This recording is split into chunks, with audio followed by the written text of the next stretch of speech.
All righty. Welcome, everybody. It is MJ. It is Fester. On time today. Michelle with the microphone not even close to her face, but it's getting moved over right now. Hello, everybody. Good morning. Hello. Hey, how about that U.S. hockey team, man? How about that? Wow. What a game. Did you watch it, Fester? I woke up at 8 o'clock. You I woke did? up like at 7 because it was a ridiculously early game I for know. It was 8:10. 8:10 was The time was 8:10. You know, bars were opened up around the country. There were sports bars opened up at 8 o'clock on a Sunday morning so people could get all liquored up. I want to say, like, there were some locations. a buddy of mine went to Hat Tricks in downtown. No. Yeah. Hey, is Hat Tricks named after the fact that when you score 3 goals, it's a hat trick? Is that, or was the owner of the bar named Hat Trick? I don't know. I don't know either. It's been there forever, though. Right. I think Hat Tricks has been there since, I don't know. As long as I can remember. Yeah, since I came to town. If I'm right or wrong or whatever. Behind the net. And it's Werenski. Now Jack Hughes puts it around the car. United States with numbers. Back across it comes. Jack Hughes wins it. The golden goal for the United States. Look at that. For the first time since the 1980 miracle, the United States takes the gold. Jack Hughes beating Jordan Bennington. Holy jamole. And then you saw the Canadian coach was all depressed. Right. The Canadian coach, of course, is our very own John Cooper Mellencamp. All Listen, right? So John Cooper, you know, he's No, John Cooper Mellencamp. I'm not gonna say that. You're not gonna, It's not a funny joke. Why not? It's because Is that a funny joke? No, it's not. Am I funny? Am I funny like a clown? No. No. Well, hold on. You're like a clown, but you're not like a funny clown. There's a big difference. But no, John Cooper, he's been the coach of the Canadian team for a while. And Andrew, hasn't he won gold before?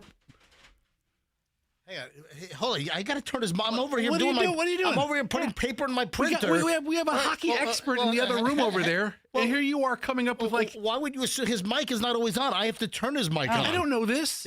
That's right. Andrew. That's right. You know nothing I about know nothing. You know nothing about any of the technical aspects of this radio show. I'm just here for the jokes, which is why I didn't say John Cooper Mellencamp. Dude, my printer ran out of paper. Okay, I was all right. While you were talking, I'm printing something out. So you're not prepared this morning? Sounds like I am prepared. No. Sounds like you're not completely prepared. I started printing stories. all right, I don't care about that. All right, go ahead. What do you want to know? Demerit. But didn't John Cooper win a gold last time around or something? I don't think he won it in the Olympics. I think he won it in the I think it's called the Four Nations. Yeah, okay. All right. So he's been the international coach for a while for the Canadian team. And good on him for wearing that silver. I hope he loves it. I saw somebody with a lightning flag in the stands supporting the coach, and good turnout by the Canadians and the United States. Oh, yeah. But what a game. He's right. I mean, just so exciting. And the fact that we went into overtime. And did you see what the rules were of the overtime? It was like 20-minute quarters with 18-minute breaks. They're called periods. Whatever. They're 20-minute quarters. It's a period. I hate how it's called a quarter, but there's only 3 of them in the first place. I don't There's understand not. that. They're called periods. It's a period. Periods. Okay. Quarters are football. Periods also like not a good term. Well, don't feel Anyway. bad. Don't feel bad because my wife woke up about. I'm on the third period. Yeah.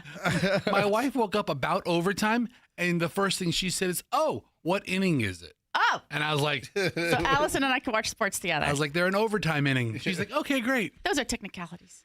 But the rules were like 20-minute periods with 18-minute breaks. Yeah. And I was like, oh, my gosh. So if they didn't score in the first one, we'll just keep going on. Perpetual. And you'll have 18-minute breaks. That was incredible. You could watch like a 30-minute sitcom without commercials during that time. Well, thank goodness for Hughes. We didn't have to. Yeah. 3-on-3, which is a different. Right. Yeah. I was like, whoa, that's not a lot of people on the ice. No. So I thought it was a very exciting game. Certainly worth waking up for. Absolutely. First time since 1980, and I remember when we beat the Russians. We beat the Soviets. Back then, the Soviet Union, USSR. The Cold War times. Because listen, the wall didn't fall till what? Late 80s. It was at 89 or 91. When did the wall fall? 89 or 91? I think it might have been type that. That's going to Drive me nuts. When did the freaking wall fall? When Berlin Wall fell when? You got a date on this for me? Berlin Wall fell... 1989. Yeah, 9 November 89. There you go. Yes, I mean, just amazing. I mean, last time we won Olympic gold, I was freaking 14 years old in 8th grade. I mean, 8th grade at Independence Junior High in Virginia Beach. Last time we won gold. Yes, Andrew. We didn't beat the Russians and win, or the Soviets and win gold in 80. That moved us on to the gold medal game. Yeah, that was the quarter semifinals. All right, so hold on. I just remember we won the gold. All right, so, but the big deal was we beat the Russians. Yes. So then who'd we end up beating? Finland. Oh, we beat Finland. To win the gold, yes. Well, thank you. Of course, anything hockey, we go to. Andrew, have you ever played hockey, or are you just... I consider myself a very good air hockey player. All right, so you're a hockey savant, but you've never actually... Do you know how to ice skate? I would break an ankle. Have you ever been Probably on... one of mine. Have you ever been on ice skates? Yes, I have. Okay, just checking. I was born in another state that had ice before Tampa did. Where were you born? I'm not saying. Where the hell were you born? I was born in one of 49 states. There you go. Listen, geez, what is this? Why wouldn't you tell me what state you were born in? I don't like to admit to it. Yeah, he has an air of mystery about him. What state were you born in? Just tell us. Intoxication. Okay. What? You were conceived in Hold on. intoxication, that's for sure. Why are you being all cagey? Why are you running He's me embarrassed. Why are you embarrassed? If you were born where I was born, you'd be embarrassed too. Just tell me where the hell were you? I'm not moving on We're until guessing. you tell me where you were born. I'll have 49 guesses. Well, what is a most embarrassing one, Fester? Ohio. No, it's not. Oh, yeah, it is. No, it's Yeah, I not. look down on people. Get out of here. I look down on people from Ohio. Really? Stop it. Andrew, where were you born, please? What state? I was born in New Jersey. All right. New Jersey. That's the Garden State. You got to turn your mic louder, too. Is it? It's beautiful. I didn't want to say that louder. All right. So Yeah, you wanted to say it loud. Andrew was born in New Jersey. Big deal. And yet has no Jersey accent. Yeah. I'm sure he's been here since he was 3 or something.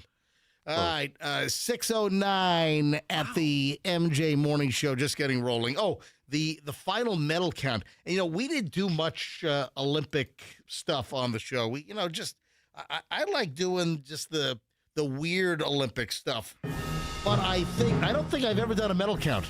I think this is the only medal count deal we've ever done on the show. This is the only one that matters. Yeah, the final medal count, and Norway took home the most golds. And Norway also took home the most total medals. Yeah, those damn Norwegians. Yeah, so Norway, 41 total medals, 18 gold, 12 silver, 11 bronze, and then we were number 2. United States, number 2 in the medal counts. We had 33 total with 12 gold, 12 silver, and 9 bronze. And then Italy, the host country, was in 3rd place, and then Germany was 4th. So I think we'll stop there. Yeah. 6:10 at the MJ Morning Show. Festo, I've got a question for you when we get back. Lay it on me. I've got a very, very serious question as far as you know when we get back. So, folks, what is my serious question? Actually, I've got 2 serious questions. 2 serious questions for Fester. The minute we get back, how will he answer? You'll find out next on the MJ Morning Show. Stand by. Traffic is still moving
The MJ Morning Show, MJ Fester, Michelle. I was just going over this unbelievable lottery story that I saw over the weekend.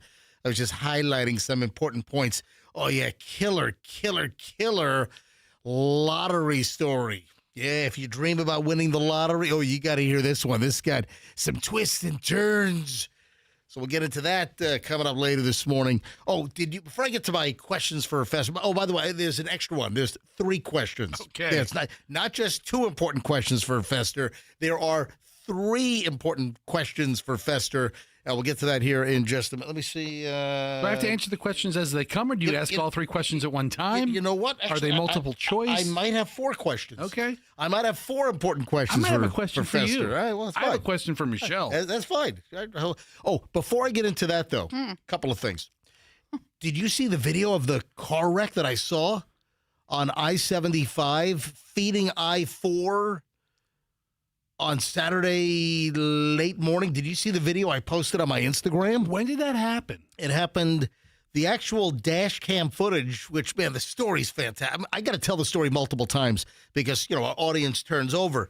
So I was on a ride-along with the Hillsborough County Sheriff's Office. I'm on a ride-along with my buddy, Sergeant Jeff Catlin. Try to do a ride-along, every month and a half, 2 months or so with the HCSO. So we're out on Saturday morning. Call comes out, crash, I-75, and it's that weird spot where you come off of 301, is it? I'm trying to remember the whole, because this is an area I never actually drive. But 75 goes north, and then you have a concrete divider, and then you've got the 2 lanes that actually feed over to I-4. I never go this way. I'm just never in a position to have to drive this, so I just didn't know the area that well. But multiple car crash. We hear it, on the radio, and we're like, oh, let's hit that one. So, he runs code. We're hearing cars flipped over. It's like, holy crap. So he hits lights and siren, and, we're rolling to the scene, and then we see the whole giant backup, so we have to weave in and out of traffic on the shoulders. And we get to the spot. It was 11:44 a.m., I believe, on the dash cam that was ultimately provided to me when the accident happened. You're giving me eyes over here when you're... I'm trying to figure out where it is. Oh, okay. Yeah. I thought you were disinterested all. You were asking me, and now you're... I'm looking at right. 301, and I'm trying to find a map of the area so I can try to place it. And I saw green signs, in the... Yeah, the green signs I couldn't read them. Were for I-4 eastbound. So you're on 75, and then you've got the 2 lanes and a concrete divider where it separates these exit ramps that go to I-4. So this is incredible. Folks, the video is on my Instagram. If you haven't seen it, the video is on my IG at Certified MJ Radio. That's Certified MJ Radio. When you get a chance, don't do it if you're driving. Wait until you're at a safe spot. Please. Look at the video of the aftermath. You'll see 2 vehicles smashed up. One is on its side. The car, that's an SUV. It's a Ford SUV on its side, a white one. And then a champagne-colored Nissan Altima, of all things. Dead ass! It was there. And the driver wasn't wearing a shower cap. All right, so 2 vehicles. The Nissan Altima actually, the roof is smashed in, the windshield's busted. That car actually rolled and then landed right side up. And that's how you can see what happened, because I got the dash cam. This is a great story. So you'll see the actual aftermath footage first on my Instagram of the 2 vehicles all bashed up. Parts are strewn all over the place. Traffic is just totally backed up. Nothing's getting by. So we weave in and out. We get to the scene. We were first on the scene. So we were, I guess, the closest. We were by minutes first on the scene before Hillsborough County Fire and Rescue, before FHP even got there, and it was unbelievable. So see the aftermath, but then there's a guy at the scene that was pulled over. The accident happened right in front of him, and of course the road's all blocked. He can't get by, so he's at the scene, and as we get out of the vehicle, we're hearing from all the people, making sure, my deputy, my sergeant buddy, HCSO, the first thing you do is make sure that, everyone's out of the vehicles, or to see if there's any major trauma, and everybody was out of the vehicles. So no major injuries. All the injuries were minor, amazingly. Thankfully. So this dude that's stuck behind the crash captures the actual crash on his dash cam video. And he's there holding up his dash cam. Yeah, I got video. I got the crash. I'm like, well, hey, can you send that to me? So I'm like, yeah. I said, are you law enforcement? No, I'm MJ from the MJ Morning Show. Oh, so, well, right away, sir. Yes. So the guy on the side of the road, right at the crash scene, the dude's like, yeah, I'll send you the video. I'll email it to you. I'm like, okay. Can you give a shout out to my kids while we're in school line on No, Monday? no, he didn't say that. Okay, all right, so good. I give him my email, mj@mjmorningshow.com. I'm like, I'll never get it. And then a couple hours later, I get an email. As promised, here's the dash cam video. And he had the actual crash happen right in front of him. So my video on my Instagram starts out with the aftermath of the rolled over, smashed up vehicles. And then at the very end, I edited in his dash cam video. Now, he was back a little bit, and the video was actually pretty clear, but I zoomed it in. So it gets a little grainier, but you can absolutely see it. It's unbelievable. You saw the video, the two cars rolling. The video is amazing. Were there 3 cars total? Yeah. So there was an ancillary vehicle that got tapped on the side, and that was a Jeep. So you have a Nissan Altima, you've got a Ford Escape maybe. And the Jeep is the first. And then the Jeep is on the far right, and the Jeep gets kind of whacked on its side, but it was kind of an ancillary minor issue with the Jeep. The white car is at fault. I don't know. I don't know. I think it seems like the white car's following the Jeep too closely. Look again. Go back to the video. I think it was. I don't think that's the case. It looked like if you look again. All right, let it play. Wait for the end here. Yeah, I'm trying to. It looks like. Yeah, hang on. So right there, it looks like there's the white vehicle. It's the Jeep, the white vehicle, and then. No. 2 cars try to pass at the same time. The Altima tries to pass the white car. The white car tries to pass the Jeep. I don't know how you assign blame here. I mean, I'm sure the accident investigators, the forensic folks can figure this out. I could assign blame in like 3 seconds. I don't know. I don't know. Officer Fester. Give him a ticket. Well, hang on. I don't know if the FHP or the accident investigators, I don't know if they have the video that the guy sent me. I don't know if they have it. They could be sitting around saying, I wish we had some evidence. And here it is on your Instagram. Go to, attention accident investigators. Or accident or fall, you call Kemp Law. Tell you what, this is a pretty traumatic accident. Yeah, it's really crazy looking at the thing. The both vehicles rolled over. And the actual Champagne Nissan Altima, that does a 360. That rolls completely over and then back up on its right side up. So it's unbelievable. All right, so Fester. Yes. If you want to see that video, folks, it's on my Instagram, Certified MJ Radio. At 6:29, I've got 3, maybe 4 questions for Fester, but we got to do them quickly here. Let's go. I've got morons in the news all queued up coming up. All right, first of all, what's the story with our studio couch? I'm glad you asked. Thank you. Jer from the place out in Lakeland. Yeah. He sent me several ideas late last night. Okay. And I wrote them back. I go, I will run them by the boss. Okay, so what's Jerry's place? What's the name of it? Is it Thomason's? Thomason's Furniture? Thomason's Furniture out in Lakeland on 92. 92. Big road in Lakeland, man. Don't quote me on that. Yeah. But he sent me a couple. Don't quote you on what part? On the exact name or place. I think it's Thomas. All right. So, because we need a couch for the studio, but of course. And he sent me much smarter looking options. Oh, yeah. He sent me a bunch of them. And I said, those are smarter options. Okay. I'll run them by you. Yep. All right. So we need a couch for the brand new MJ Morning Show studio. And a recliner for the morning show office. All right. Number 2. Yes. Did the CEO or the president of Burger King get back to you? No. At 813-310-8444. No? I'm so glad you're asking that question. Son of a... Because I was waiting for his call, and he did not reach out. Let's get into this later on. So if you didn't hear the story on, was it Friday? I think so, yeah. I think it was Friday's show. The president of Burger King, which is based in Miami, by the way, is giving out his cell number in case you have any complaints about Burger King. He says he'll be responding to calls or customers. He's claiming he's going to take 4 hours out of every day to review text messages and voicemail messages. So we left a message on the voicemail that I haven't been to Burger King in years and years and years, and I'd like him to come up to Tampa. It's a quick drive, or I'm sure they've got a Burger King private jet. Just fly it on up here, and let's do a MJ Morning Show at Burger King. The president takes me to Burger King for my first time in years. I guarantee we'll pack that Burger King out. Oh, absolutely. Oh, man. Line will be around the block. Maybe you should have said something like that. Right. And then, let's see. What's going on with the funeral for your car, for your caddy? Are we doing a funeral? I mean, I know that some memorial services are delayed. Yeah.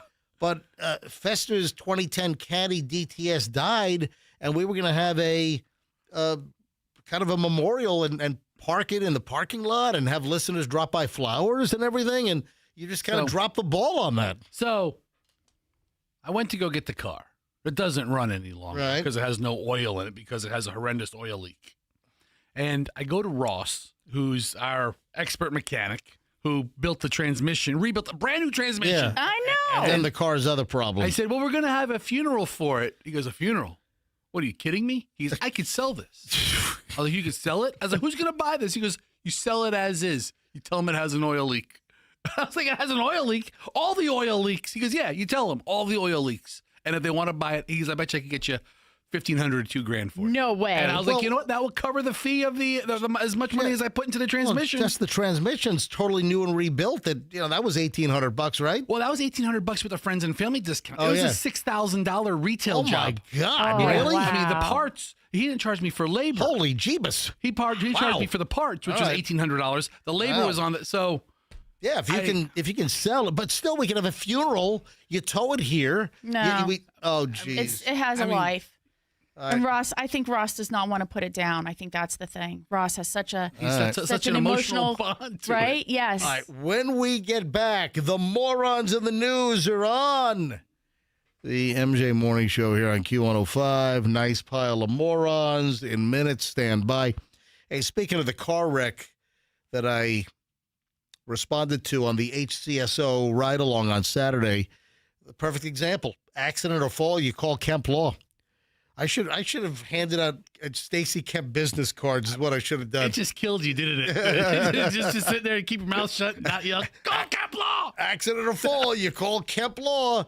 Again, if you just missed it, there's amazing video of a car wreck on I-75 from Saturday morning, and I was on a Hillsborough County Sheriff's Office ride-along. But seriously, if you're in an accident, folks, you need proper legal representation. Listen, don't get hosed, don't get screwed over.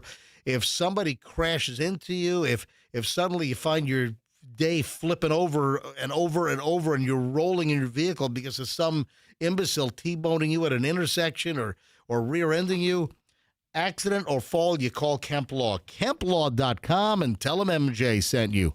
Weather Tight Mike.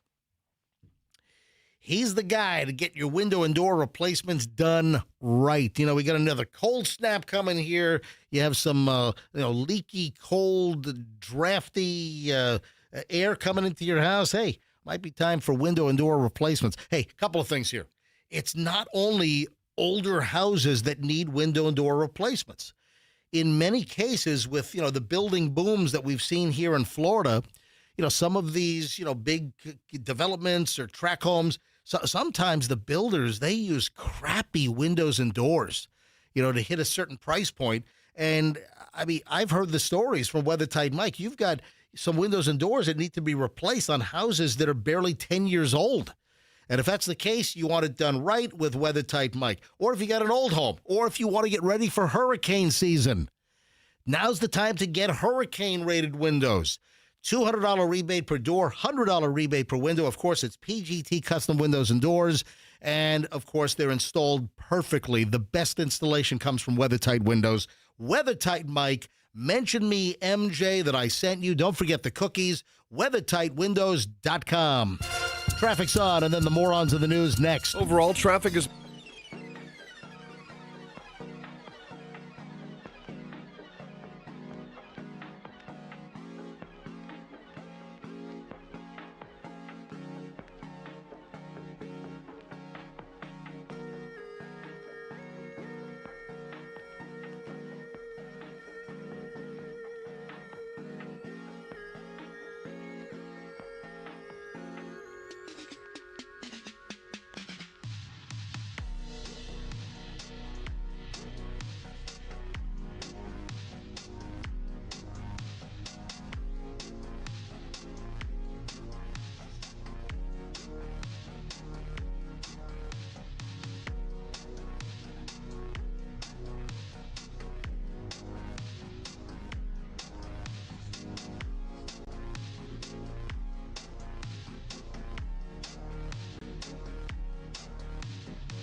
This morning, because we went long in the last segment. MJ, Fess, and Michelle, the morons are on.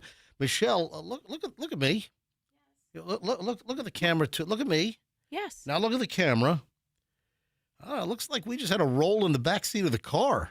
What? I don't know. Your hair's kind of, I'm just, you just kind of look All like. right. I'm just saying, it just kind of looked like during the commercial break we headed out to the back seat of the car in the parking lot. That's all I'm saying. It's tussled. There we go. Oh. Yeah, exactly. Yeah. Does it? Is it because of the headphones? Can I just put them on it? The hair looks different today. Right. No, it looks. This is exactly what I just described. Looks a little. Different is never really a compliment, Fester. No, different isn't bad. No, it's not bad at all. It's not. It's Listen, not good either. Different isn't bad. Yeah. Different may not be bad. Yeah. Different may not be good. Uh-huh. I don't assign a validation to the word different until it plays out. Okay. It's different. I mean, if it looks tussled, then difference, fine with him. The morons of the news. So Michelle saw this in my pile and was like, did we do this story? I don't believe we did this story. A North Carolina elementary school teacher has been arrested after cops say she used a racial slur and punched another shopper during a fight over a rotisserie chicken at Sam's Club. All right, you're making a joke. This has some pretty terrible elements in it. All right. But have you never been in a rotisserie chicken battle? I've never been in a rotisserie chicken altercation, battle, grudge match. No. Okay, I'm in one like once a month. What? You don't know the tension and the pressure. What the hell are you talking about? Dude, Sam's Club? I'm a Sam's Clubber. You're a Costconian, right? So Right. we belong to different armies. However, when there's like 1 or 3 chickens left, Right. the rush for that chicken, and then the informal line that forms once the chickens come off the rotisserie. Yeah. So, and on some of those rotisseries, at least, I remember I used to buy rotisserie sometimes at a supermarket. I'm trying to remember where. And if they didn't have any rotisseries ready, you looked at the red LED countdown timer on the oven to see how much time was left on the rotisserie phase of the chicken cooking. Yeah, but if there's 15 minutes left, do you continue shopping? Yeah. Or do you wait in line? No. And there are lunatics who wait in line. Oh, and then you geez. try to come up and snipe the line, which is what I do. I don't wait So- in line And for you anything. look exactly like a perfect sniper. I don't wait in line for anything. So I snipe right up. I get right to the front of the line, take my chicken, and walk right by. And what's the old person going to do? What, you going to run after me, break a hip? I ain't worried. Sniper, no sniping. But So you... it's very tense when the chickens are coming out Right. because they're boiling hot. I mean, they're really hot. They're just melting into that plastic or bag and just those delicious chemicals leaching into your chicken at high temp. if I have an opportunity, I judge every chicken and pick the best one. You don't pick. You don't just pick one blindly. Why don't you bring? No, I look. I try to find a bird that I like. But maybe you ought to bring your own little portable scale so you can weigh them, so you can pick the heaviest bird. There's so many fluids injected in that. I don't know how productive that would be. Yeah, But it's a lot of tension when chickens are low or when chickens are just coming out. Let's say there's no chickens for like 40 minutes. Can I get to the story? I can tell you how this fight started. Can I get to the freaking story here? You make it sound like it's like, oh, they're fighting over chickens. That's a serious thing, dude. Yeah. I'll stab somebody over a chicken. Can I get to the No story? words were necessary. It's the fact that there was only one chicken left. Can I get to the story? Please. All right. Ashley Murph. If you left the R out, it'd be Ashley Muff. But it's Muff. Murph. What's up, Murph? What up, Murph? Is that short for Murphy? No. It's just Murph. Nope, we didn't want it to sound like Muff. Ashley Murph. We just added a rando letter. My great-great-grandfather got tired of being called Muff Boy. Can I get to the story? No, there's so many funny elements. All right. Ashley Murph, 42, faces a charge of third-degree assault and battery following a Valentine's Day altercation at a Sam's Club in Richland County, South Carolina, according to the sheriff's office. Deputies were dispatched to the store around 1:30 p.m. after receiving reports of an assault inside of Sam's Club. Investigators say the confrontation began while customers were standing in line. The alleged victim told deputies that Murph directed a racial slur at her, sparking a verbal argument. The situation then escalated when the victim attempted to photograph Murph, at which point Murph allegedly punched her in the face. Ow! Right? You're right. I guess the chicken line at Sam's Club. It's a lot of tension. Lot of tension. Local television outlet WACH reported that the argument may have been triggered by a disagreement over rotisserie chickens. Yes. According to a friend of the victim, Tanae Parker, the woman had offered to purchase an extra chicken for an elderly shopper who was unable to stand in line herself. Parker said customers are allowed to buy more than one chicken. You can buy as many as you like. And described the dispute as unnecessary and shocking. Shocking, I say. I'm appalled at Miss Murph. Parker further alleged that Murph used a racial epithet twice before the physical confrontation occurred. She said that her friend had been dealing with both physical and emotional effects since the incident, including headaches, distress. But not hunger. Well, but she was struck, so she's got problems that are offshoots of this altercation. Still, By the time deputies arrived at the store, Murph had left the scene. Authorities later reviewed store surveillance footage and identified her as the alleged aggressor. You know what they did? They saw the video, then they probably used footage at the checkout, and then her card is scanned, and then they found out, I guess, who the customer card being scanned. And I'm sure that's how they put it together. If you get into any kind of fight at a Costco or a Sam's Club, you just have to leave the cart and go. So based on the investigation, a warrant was issued for her arrest 4 days later. Late last week, the sheriff's department stated that after examination of the evidence, that they determined that Murph was the primary aggressor. So Murph has been employed as a teacher in the Charlotte-Mecklenburg School District in North Carolina. Well. Since 2015. Wow. What does Ms. Murph teach? It doesn't say. Because if she teaches like chicken fighting, that'd be ironic. Yeah, but she's a teacher. As of February 18th last week, she was being held at the local detention center. You went to a server for lunch that day? Wow, all over a freaking chicken. Okay. So she was going to buy, I guess, 2 chickens, and that started the fight? A freaking chicken. Let's say there's a line for chickens. Frickin' chicken. And let's say 10 people are waiting in line. Yeah, frickin' right? chicken. Yes. And somebody takes 2. Yep. While I have no issue with that. Right. Because Sam's Club has no limits on anything. You can buy as much as you want of anything. For you, you'd be a double fister. You'd have one rotisserie chicken in one hand, the other rotisserie chicken in the other hand. I am a double fister in all definitions of the word. There you go. Sure anyway, you are. Yeah. I see no issue with what the woman did by taking 2, especially to help an elderly person. Ms. Murph was having a bad day, and now it's apparently a much worse day. Apparently so. Ms. Murph. Oh man, this is terrible. Murph. This is awful.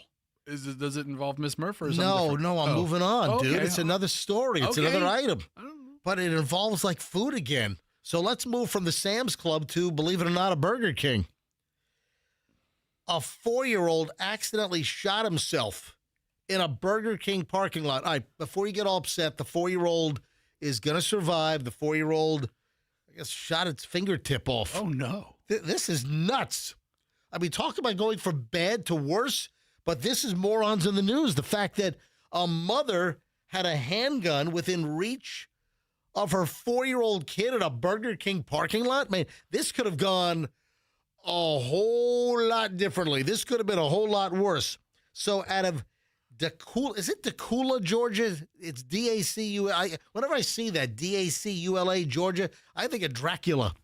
Is it Dacula, Dacula, whatever it is? The devil went down to Georgia, and I stayed. Now's the perfect time to give the CEO. How many morons in the news stories have I done so far? Let's account. A one. A two. This is the second one. 2. We're up to 2. All right.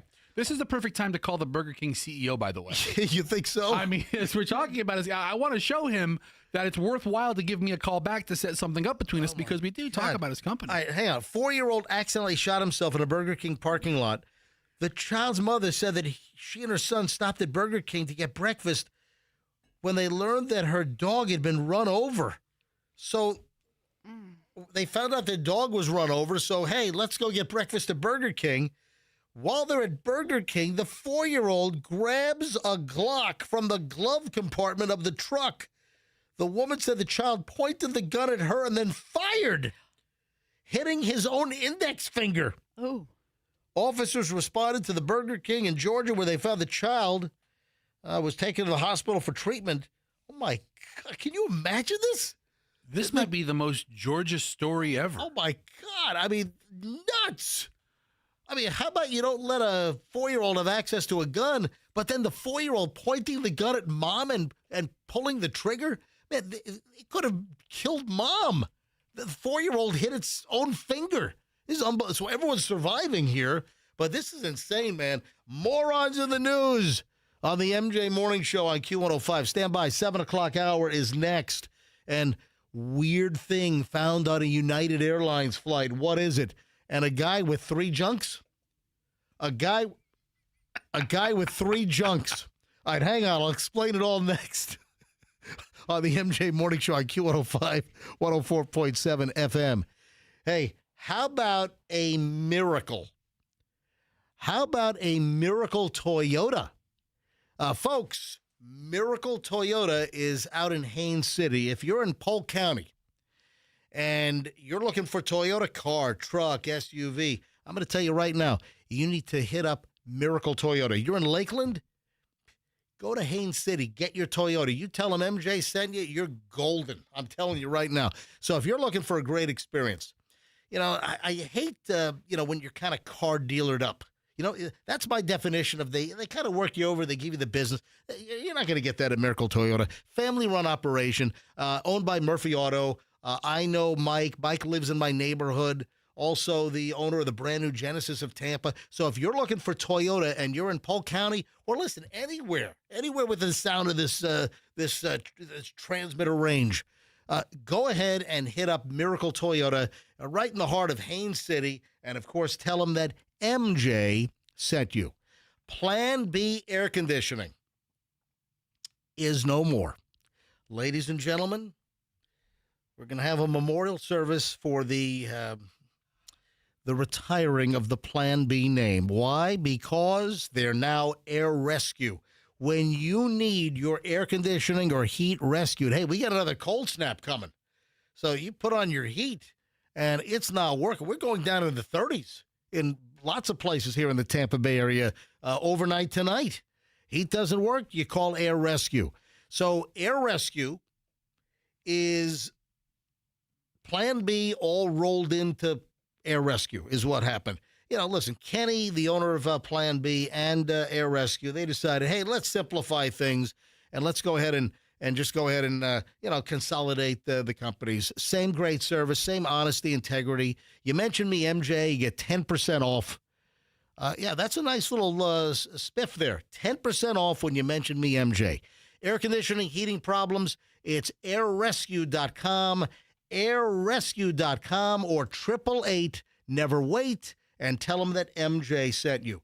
If your carpets are dirty, what do? I'm going to tell you right now. Get your carpet cleaned with Zero Res, and the February special is a phenomenal incentive. 20% off all standard services. You want your carpet cleaned. You want your couches cleaned. You have upholstery in your dining room chairs that are all stained up. Zero Res will get them cleaned. You need your air ducts professionally cleaned. Zero Res does professional air duct cleaning.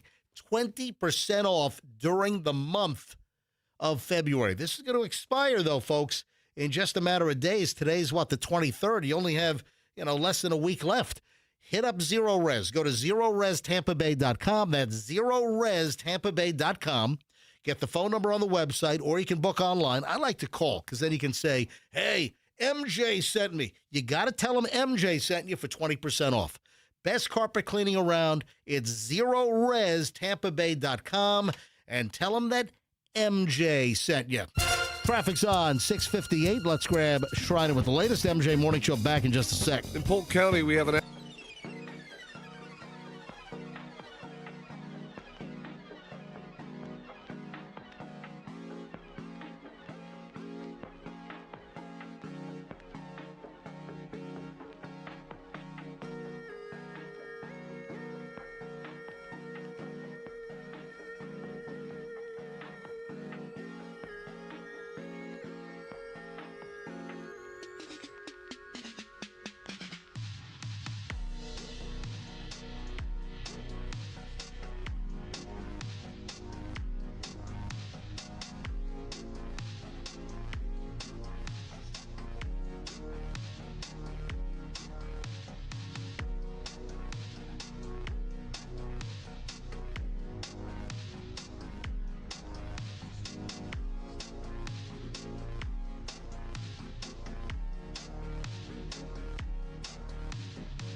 and the guy with 3 wangs. I mean, I'm not going to say it, but. Fester, I was just saying that I think Michelle's really interested in the story with the guy with 3 wangs. Michelle, nothing. I'm interested. Yeah. I got questions. It is the MJ Morning Show. 7 o'clock hours arrived. Nice long chunk here, but the long chunk rolls every morning about 7:27, 7:28. Can you not follow up a dude with 3 wings and the next thing out of your face is a long chunk? Long anything. Whatever. Hey, before I get into my segment here, Fester, I've got a sheet of paper here that I printed out. I got a question mark on it. So you said in your prep email last night, you said this could be a fun guessing game, and then you put a link down, but the link was a duplicate of the previous story. Oh, was so it? I have no idea what the hell you're talking about. Oh, okay. So what's the fun guessing game? This could be a fun guessing game, and then you botch it all up by doing a link twice of the previous story. So I have no idea what the fun guessing game is. Do you even have an idea what the fun guessing game is? Yeah. All right, well. All right, so I found a map, and now I got to re-find it. A map of how many Waffle Houses there are in each state. What's that? What? Because it was a guessing game. It's not fun. But not like a whole long segment. I don't care how many Waffle Houses there are in each state. Do you know how many Waffle Houses there are in Florida? How many would you guess? In Florida, there are 112 Waffle Houses. 112. 112. That's what you're going with? There's 100. Michelle, do you have a guess? He's right when he says it's in the hundreds. 175. Ooh, much better. Much better. Okay. That's a guess. 112. How many Waffle Houses are there in Florida? 185. Wow. Yeah, according to this map. I'm so far off. You were off by like look at this right. almost half. This was your idea for standout content on today's MJ Morning Show is how many Waffle Houses there are in each state? Unique, interesting. This is what you're bringing to the table? Listen, I think for a small... This is your best effort? Listen, for a small, focused segment on something that is mildly comedic, that's not too heavy, I think this is pretty good. Do you know how many... Do you know what state has the most Waffle Houses? Georgia. Georgia. Okay, you got that right. But there's 4... I figured that was the case. There's like over 400 Waffle Houses in Georgia. Really? Yes. 400? Wow. Yes. It's the number one by far. By far. Like Florida's like second. By the way, this is peak Fester content. There's like 2 in Oklahoma. This is peak Fester content for today. Waffle House. Listen, you could poo-poo it all you want. I said it could be a fun little guessing game. And you know what? It's a fun little guessing game. Is it taking 20 calls? No. So far, it's been fun. But, And then I would say the second most populated Waffle House state would be probably South Carolina. Yeah, South Carolina's right? up there. Yeah, I got it. I wish I could pull up the damn map. Waffle House.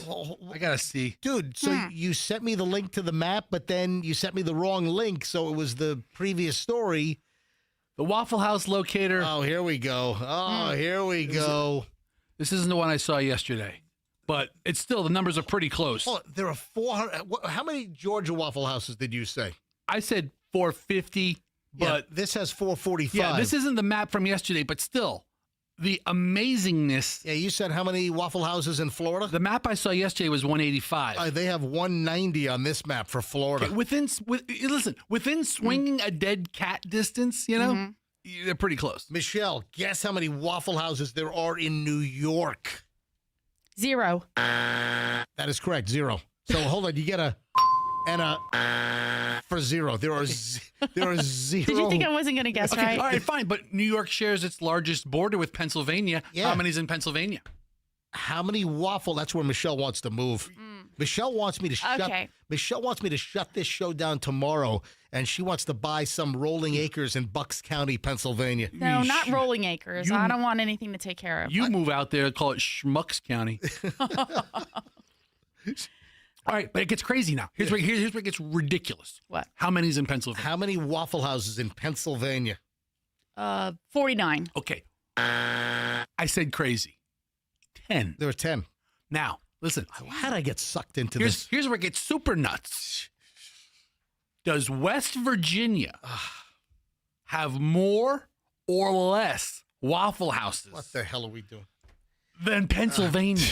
I'm going to have to go with more. Because it's West Virginia, right? Right? I mean, when you think of backward-ass states. Incorrect. When you think of Waffle House loving Dude, listen. Oh, Listen, I mean, you think of West Virginia. Listen, I saw a piece on 60 Minutes last night where people in this town in West Virginia, they turn on their sink and they've got water that comes out looking like motor oil. Oh my God. But anyway, Pennsylvania has twice the amount of Waffle Houses 2-1 as Pennsylvania. No, Pennsylvania has twice as West Virginia. Did I say it wrong? All right, all right. Yeah. So Pennsylvania has twice as many Waffle Houses as West Virginia. I found this thought I map said that right. fascinating. Yeah. So they have 5 Waffle Houses in West Virginia, 10 Waffle Houses in Pennsylvania. Fester, how you suck me into this? I'm telling you, I'm it's moving on. I said a fun little guessing game. Lo and behold, it's here. You care to guess New Mexico? All right. No. No, there are 15. No. There's one. Oh, there's one. Arizona. Oh, that's There's Arizona. One. See, I told you. Fun. Arizona has 15 Waffle Houses. Who knew? New Mexico, 1, none further west. I'm moving on. None in the north. None in the northwest. None on the west coast. None. So like California? Oh my! None. There's zero. None? Colorado. Zero. No. No, it's Colorado. I'm sorry. Colorado is 10. I was looking at Wyoming. Yeah, Colorado is 10. Colorado's 10. Wow. But Stop! None in Wyoming. Enough. What about the Michigan Oh, State? geez, we None. stop. Michigan has none. None? Feeding None. this. Stop feeding this. Do people not like it? Oh, my It just God. hasn't quite evolved that way. I'm hijacked. When I- Where do they show go? is Do they go to, hijacked. they go to a Bob Evans? Something else. I got a Squawk 7700. It's a hijacking. Listen, man, dude, I told you it's a fun little guessing game, and it turns out I was right again. Yes. And now we move on because the little guessing game's over. Although, if you want to know, Mississippi has 88, which I think is remarkably low. Oh, I'm sorry. You squawk 7,500 for a hijacking. Of course, that's what you I check. used to squawk. All right. 7,500 Oh, is. my God. Thank you, nerd. I got pilots probably saying, "What is he talking about?" No, Nobody. 7,500 is. No pilot All right, so saying you're that. not going to believe this, What? folks. You're not going to believe this. From fun guessing game to whatever is going to come out of MJ's mouth next. I actually did have a Waffle House story in the pile for today. Get out of here. So now I will piggyback it. Perfect. And lo and behold, a radio segment is born with a combination of a fun guessing game and a semi-relevant story. Oh my God, it's like I'm a professional. What's a really what's a really fun order at Waffle House? Oh, it's the hash browns with the smashed and the covered and smothered. No. And they have all these different words. No. I'm going to tell you, a really, really fun order at Waffle House is getting zip tied with a side of stun gun and bear spray. Oh. I'm here for the party, man. A Tennessee Waffle House. How many Waffle Houses in Tennessee, Fester? 141. What? I know. That seems like a lot. How for many? 141. 141 Waffle Houses in Tennessee. Tennessee. With their Waffle Houses. Are they expanding or are they shutting places down? I mean, I think they're expanding. I don't know. Tennessee. Tennessee. Tennessee. 140 Waffle Houses in Tennessee. All right, so this is great. A Tennessee Waffle House situation. A customer, a Waffle House patron, a customer was zapped with a stun gun, blasted with bear spray, and zip tied after he stumbled into the middle of an argument between workers. According to a lawsuit that's just been filed, Gregory Lynn Hall, 62, has filed a $300,000 lawsuit against the chain after this incident, which happened in 2024. He was hit with bear spray, shocked with a taser, and then he was bound in plastic zip tie handcuffs. The suit claims as a result of the scuffle, he sustained severe and permanent injuries, which have required and will continue to require medical attention, as well as serious mental injury in the form of loss of sleep, anxiety, and other injury, according to a lawsuit that's been filed. However, attorneys for the Waffle House, how many attorneys does Waffle House have? In Tennessee, they have, I imagine, a couple of different firms. Attorneys for the Waffle House pointed the finger at Mr. Hall, claiming that he was being rude and abusive to employees of the restaurant, was told to leave the premises. He refused. They further alleged that after Hall refused to leave, he continued aggressively arguing with the security guard.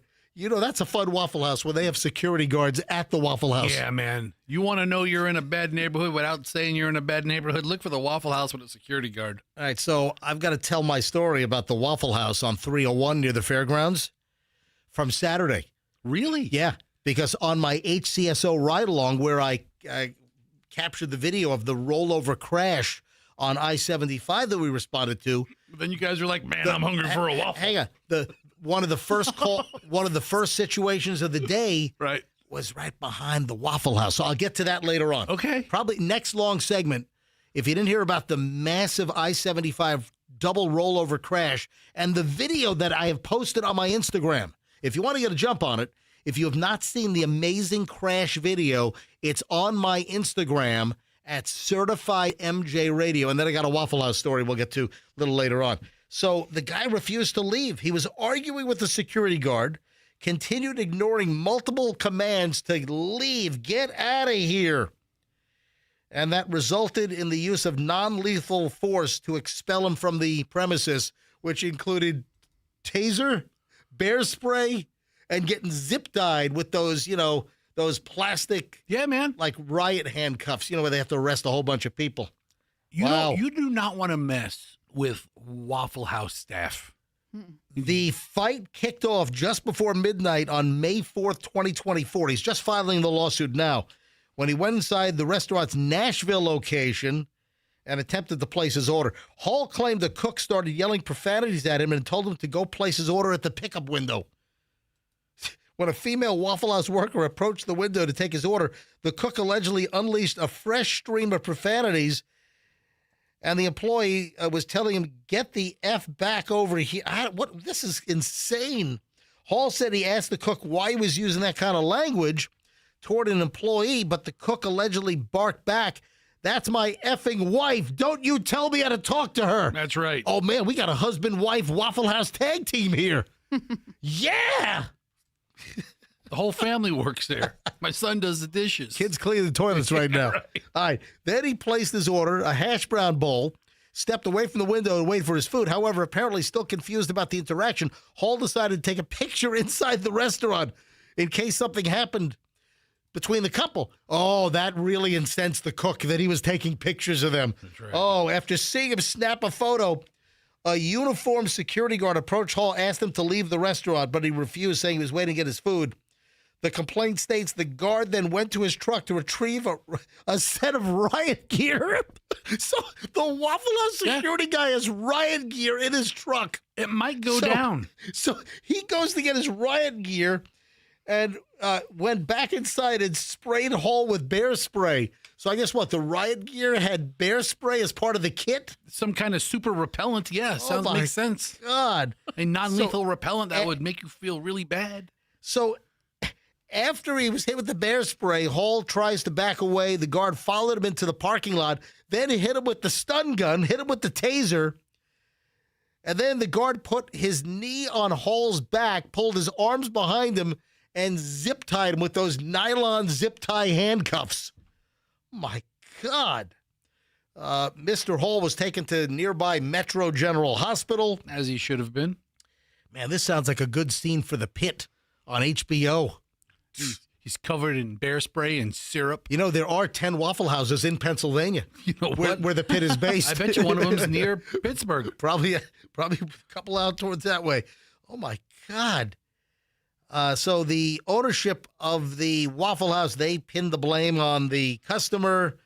What the hell? Back to the hash brown menu. All right, that's have you never ordered hash browns from Waffle? I got to move on from Waffle House. Smothered, covered, chunked, diced, peppered, capped, topped, or country. I didn't get to That's how you have to order it. I got the guy with 3 wangs. Oh. And I've got the bullet discovered on a United Airlines flight. So what was discovered on a United Airlines flight? A bullet. So the man with 3 wangs wasn't on the flight. No. Because he probably would have got stopped at TSA. Separate. Sir, Sir, how many wings do you have in that pants? All right, listen to this. A single bullet was discovered in the overhead bin of a United Airlines Boeing 737 at Newark Liberty. Significant delay was caused. Yeah, the incident happened last week on a flight bound for Miami. The plane was declared a crime scene and was searched and finally cleared. Nearly 3-hour delay. Man, that's not what you're going to want to find on a United flight or any airline. You don't want to find a bullet in the overhead bin. Just a random bullet. Yeah. So was it a cop that was on board that was able to carry a federal agent? Was it an air marshal? Or was it just a passenger that maybe a bullet was in a carry-on bag that it fell out? Or you'd hope they'd catch the bullet in the bag. That's where I was headed. Yeah. Why wasn't the bullet caught at TSA? You know, listen, guns and knives are caught and other weapons or items that are prohibited. And of course, ammunition on a plane is prohibited, at least in the passenger compartment. You can check ammunition.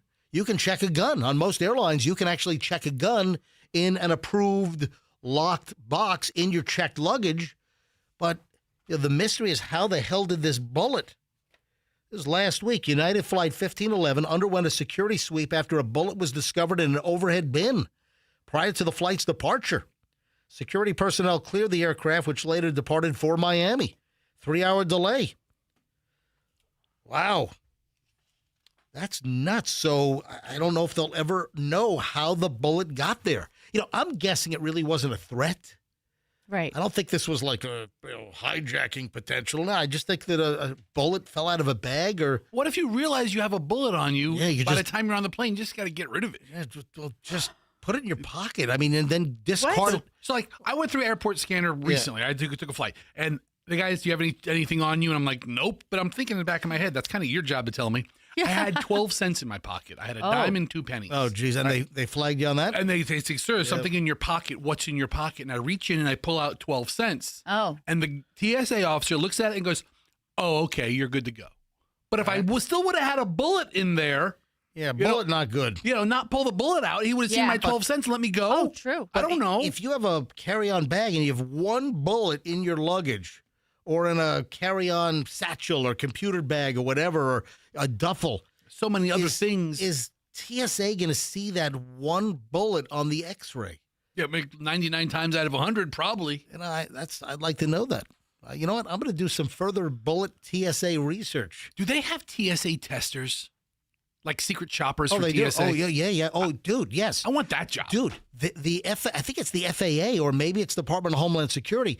They've got spot checkers that roll through as a regular passenger, and they go through where they test TSA agents to see if some guy's got like a homemade bomb, like a bomb-looking device in their luggage, and they like their carry-on luggage, and they put the bag through to see if TSA catches it. They do spot checks and inspections with weapons. These are official tests. Folks, don't try this at home. Don't do your own test. Leave it to the professionals. No, that was a good question. I'm full of good questions. They actually test TSA, and these are actual government agents that try to smuggle stuff on to see if the TSA catches it. That happens quite regularly, if I'm not mistaken. Let me call my congressperson, see if they can't get me in line with that job. But the bullet. That'd be great. Yeah, that's nuts. What was the bullet from? I don't think we'll ever know. Could you keister a bullet onto a plane? Oh. Stop. Boop, boop. Oh. Boop. I didn't get to the guy with 3 wangs. All right, hold on. All right, we'll have to do that when we get back, because we start over an hour and 20 minutes of nonstop MJ coming up in minutes. Yeah, if you didn't hear about the amazing video that I shot on I-75 rollover crash, wow. We'll get into that. And then the issue at the Waffle House. What a story. We had friends that went mattress shopping over the weekend. Oh, my God, the story I heard. Local mattress store. You're not going to believe the story. All right, quick break. Back in minutes. Don't move. MJ Morning Show here on Q105 104.7 FM. The Genesis drought for Hillsborough County is over. That's right. There was an extreme Genesis drought. By the way, we're under like severe, drought conditions, and you've got burn bans in most local counties. But seriously, there was a Genesis drought in Hillsborough up until about August 1st. Can you believe it? Hillsborough County, Tampa, no Genesis dealer?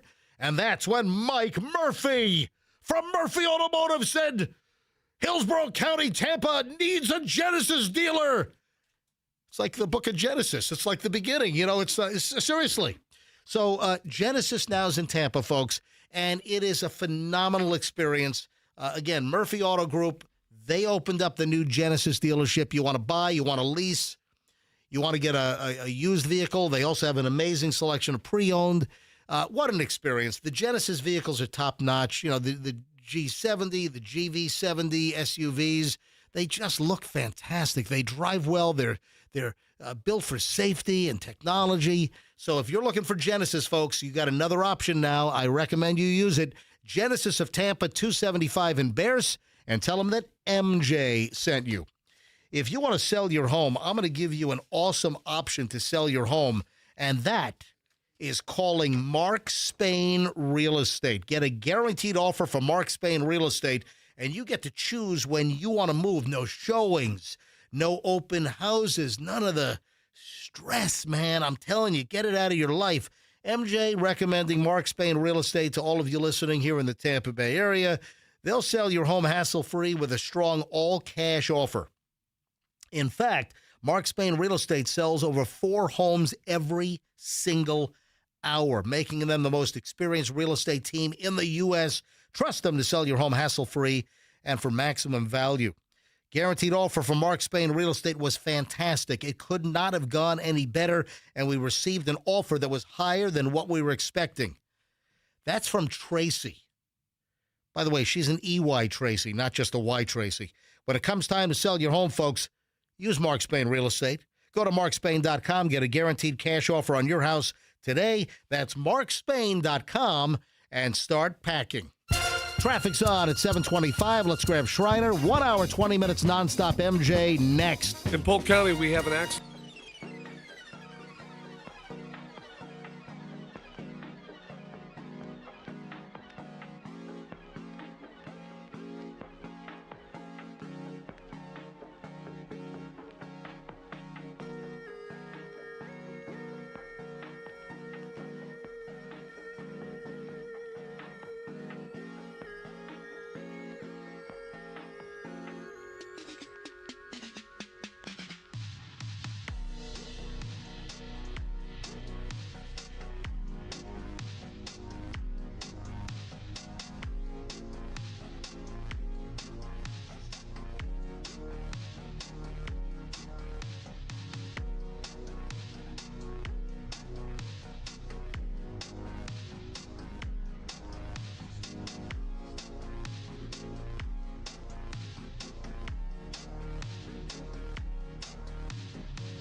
MJ Morning Show bumper rotation. Yep, little Billy Squire. Little Everybody Wants You. You like that song, don't you, Michelle?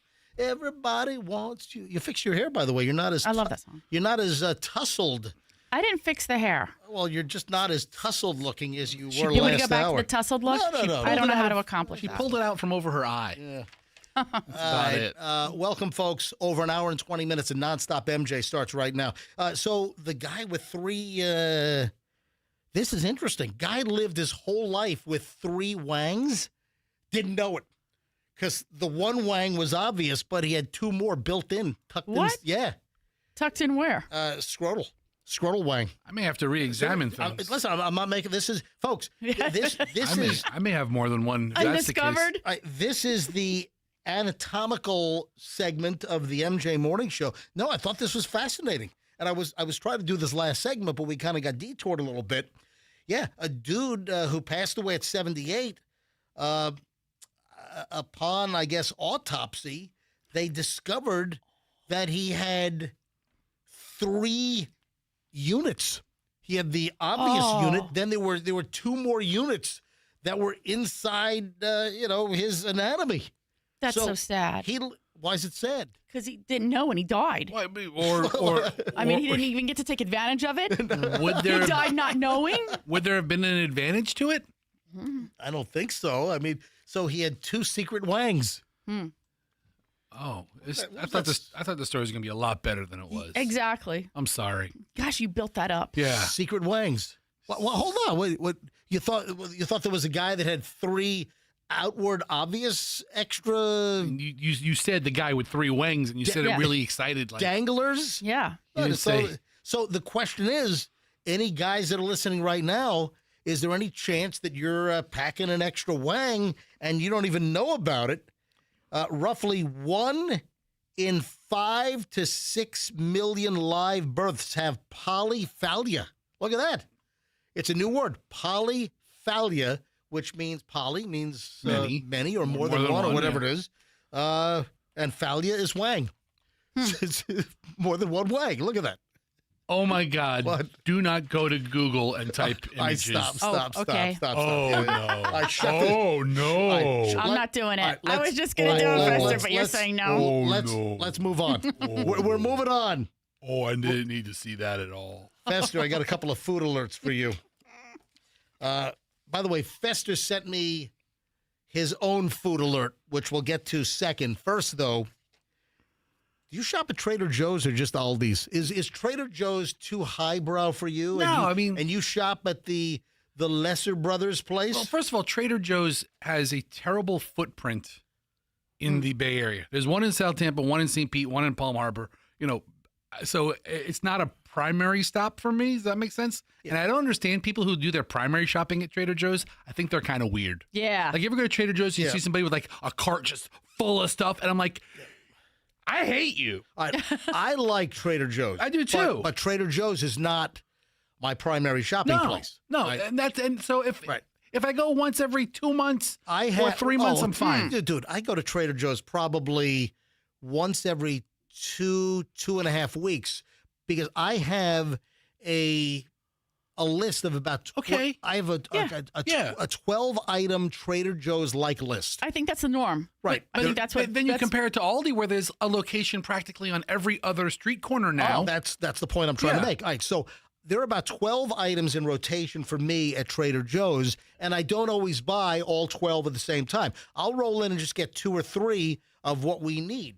And listen, if you listen to the show regularly, you know what I like to buy at Trader Joe's. But speaking of Aldi, I don't know how many people know this, but Trader Joe's and Aldi, they were brothers that had a throwdown. Yes. They were brothers that had a fight. They had a business disagreement, and I don't think they hated each other. They just had a very different concept. I think it was over tobacco. It was some business philosophy deal. I can't remember the whole story. Like, one wanted to sell tobacco, one didn't, and then they broke that off. it? I think that was that's where it started. So Trader Joe's had 2 brothers. They had a disagreement over something regarding their business, and they split. And one brother kept Trader Joe's. The other brother started Aldi. And the Aldis are blowing away the number of Trader Joe's locations, at least here in the Tampa Bay area. they're converting old Winn-Dixies to Aldi's now. And anyway, so why are we talking about Trader Joe's? Fester. Yes. Do you buy the Trader Joe's chicken fried rice? No. Okay, all right. I don't buy prepackaged. Is it still Asian food? Yeah, you can say Asian Because they don't food. call it Chinese New Year anymore. Right? It's like Lunar New Year. Well, So Oh. I mean, so you want to be politically correct? no, but I want to be sure who I'm All right, offending. just don't say chicken fried rice. All right. Okay, so I won't say that. If I'm going to get chicken fried rice, I'll get it from a local store. I don't need to buy frozen chicken fried rice. So Trader Joe's is recalled. This is a lot of freaking chicken fried rice. How much? Over 3 million pounds. Oh my I God. mean, how do you can't even grasp. Trader Joe's is recalling over 3 million pounds of chicken fried rice because glass was found in some of it. Extra crunch. It's the new crunchy chicken fried rice. Okay, so you don't want chicken fried rice with glass. Yeah. But I mean, is there something they can do? I mean, Roofing nails, okay. yes. Glass, no. It helps your iron. So Trader Joe's chicken fried rice products recalled after glass was detected. Ajinomoto Foods of North America has recalled 3,370,530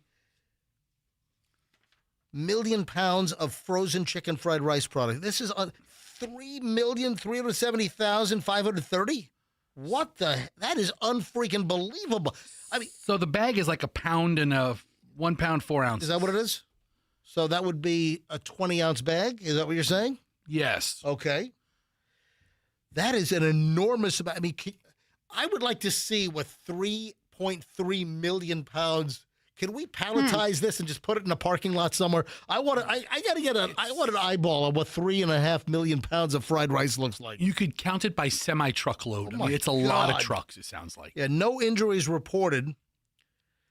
But glass in your fried rice is not good. Can they do something with it? I mean, like, can't they feed hogs or something? Oh, stop. Why? It's rice. It's frozen rice. Because then you get hogs that cut their mouths on glass. They don't care, right? I mean, they can't like goat eat anything. Can't you feed goats? I don't think you can feed them like glass bottles. I'm sure they grind it up. They eat aluminum cans. I think I've seen that. Yeah. I think I've seen that. If you eat an aluminum Wow. can, guess what? I'm going to give you a shard of glass. So we have no, you know what? Julian has bought this in the past. We've had this exact Trader Joe's chicken fried rice in our freezer because I don't buy it. But when Julian is home, he's gone with me to TJ's and he's purchased this exact product. I have to say, I gotta check our freezer and make sure he went through all the bags because we might have Trader Joe's chicken fried glass in our freezer right now. I'm looking at the package and it looks like a pretty good chicken fried rice for something prepackaged in a store. Yeah, it's a serving suggestion. Always looks a little better in the picture. Yeah. Yeah. Well, they hired a food dresser, spent 9 days making it look like that before they took the picture. Darling, you know what would make your chicken fried rice look better? Glass. Oh, stop, Fester. Little shards of green and clear glass. Just break a Sprite bottle and break a Coke bottle right over the mixer. We have a line of elevated Trader Joe's. We've got Murano blown glass from Italy. Ooh. In we have elevated glass in our Murano special, off of Venice. The island of Murano is where the famous glass comes from. Yes. All right, second food item. And Fester actually sent this one to me. So it's not glass related? No. Okay, what is it? What are you all excited about? Dude, I can't be the only one. Fester's all excited about. The McArch. No, it's the Big Arch. It's not the McArch. Is it the Arch? The Arch burger that's coming out. It's called the Big Arch. Okay. That's the name of it. You don't even know the name of the I know. thing. I just saw a sign for it, and I saw what's in it, and I'm like, yes, sign me up for all of it. And I am not the biggest McDonald's guy. How much is this going to be? It has to be $10. All right, the Big Arch is going to drop nationwide on March 3rd. Fester sent me a whole advertising poster. This poster got me hook, line, sinker all the way. 2 quarter-pound patties. So what does that make it? What is the total weight of the beef pre-cook? 2 quarter-pound patties is what, Fester? 50 cents. A half pound. Half pound of beef. So it's got a half pound of beef. Oh, there's new big arch sauce, too. What's that going to be like? 3 slices of white cheddar. I love white cheddar. Wow. And crispy onions, the big arch. So, Fester, are you going to be at McDonald's? What day is March 3rd? Is that Is it Tuesday? I think it's a Tuesday. Yeah. I think it's a Tuesday. Mondays, March 2nd is, it's coming up fast. Yeah, next week. Yeah. Next Tuesday. A week and a day from a week from tomorrow. Yeah, not this Tuesday. So essentially, see you next Tuesday for the. I'll be there, Big Arch. Fester will be there. Look at that. I may see you twice next Tuesday, Big Arch. Yeah, all right. So I'll hold the. I printed this out. It's not in color, but I'm holding it up to MJTV. I mean, the crispy onions, that's new. I've never had McDonald's burger with crispy onions. 3 pieces of cheese. Hello. I had a very exciting ride along on Saturday morning. So I was out about 6:30. Started about 6:30, a Hillsborough County Sheriff's Office ride along. I've been in the honorary deputy program since 1997. And I went off for a ride along with Sergeant Jeff Catlin in D3. And man, it was exciting. I mean, I'll get to the rollover crash in a second, folks. There is amazing. There is tremendous video on my Instagram, and it's already taken off like a rocket. It's already like 30-something thousand plus views already in like less than 24 hours. So it started out. Remember I mentioned Waffle House? Yes. So we were over behind the Waffle House. There's a roadway in and a Waffle House. It's on 301. It's like near the fairgrounds. You know the area I'm talking about? Yeah. All right. So we roll into the parking lot because the roadway in, it used to be another name, but that place is always fun little fishing grounds. Just a lot of stuff. Always something happens. A lot of stuff happens at the roadway in over there. It's got a 2.9 on Google, I think. It might be a 2.6. That high? Anyway, so we, what was that? What did you say, Andrew? We're talking about something. We're not talking to you. Why are you jamming in my ear?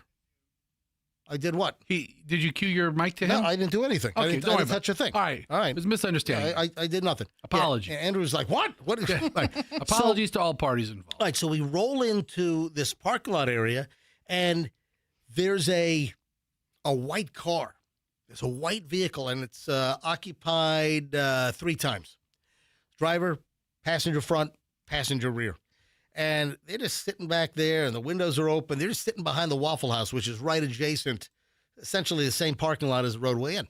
And it just didn't look right? So I just kind of keep the eye on the vehicle. The vehicle then takes off, pulls behind the roadway. Huh.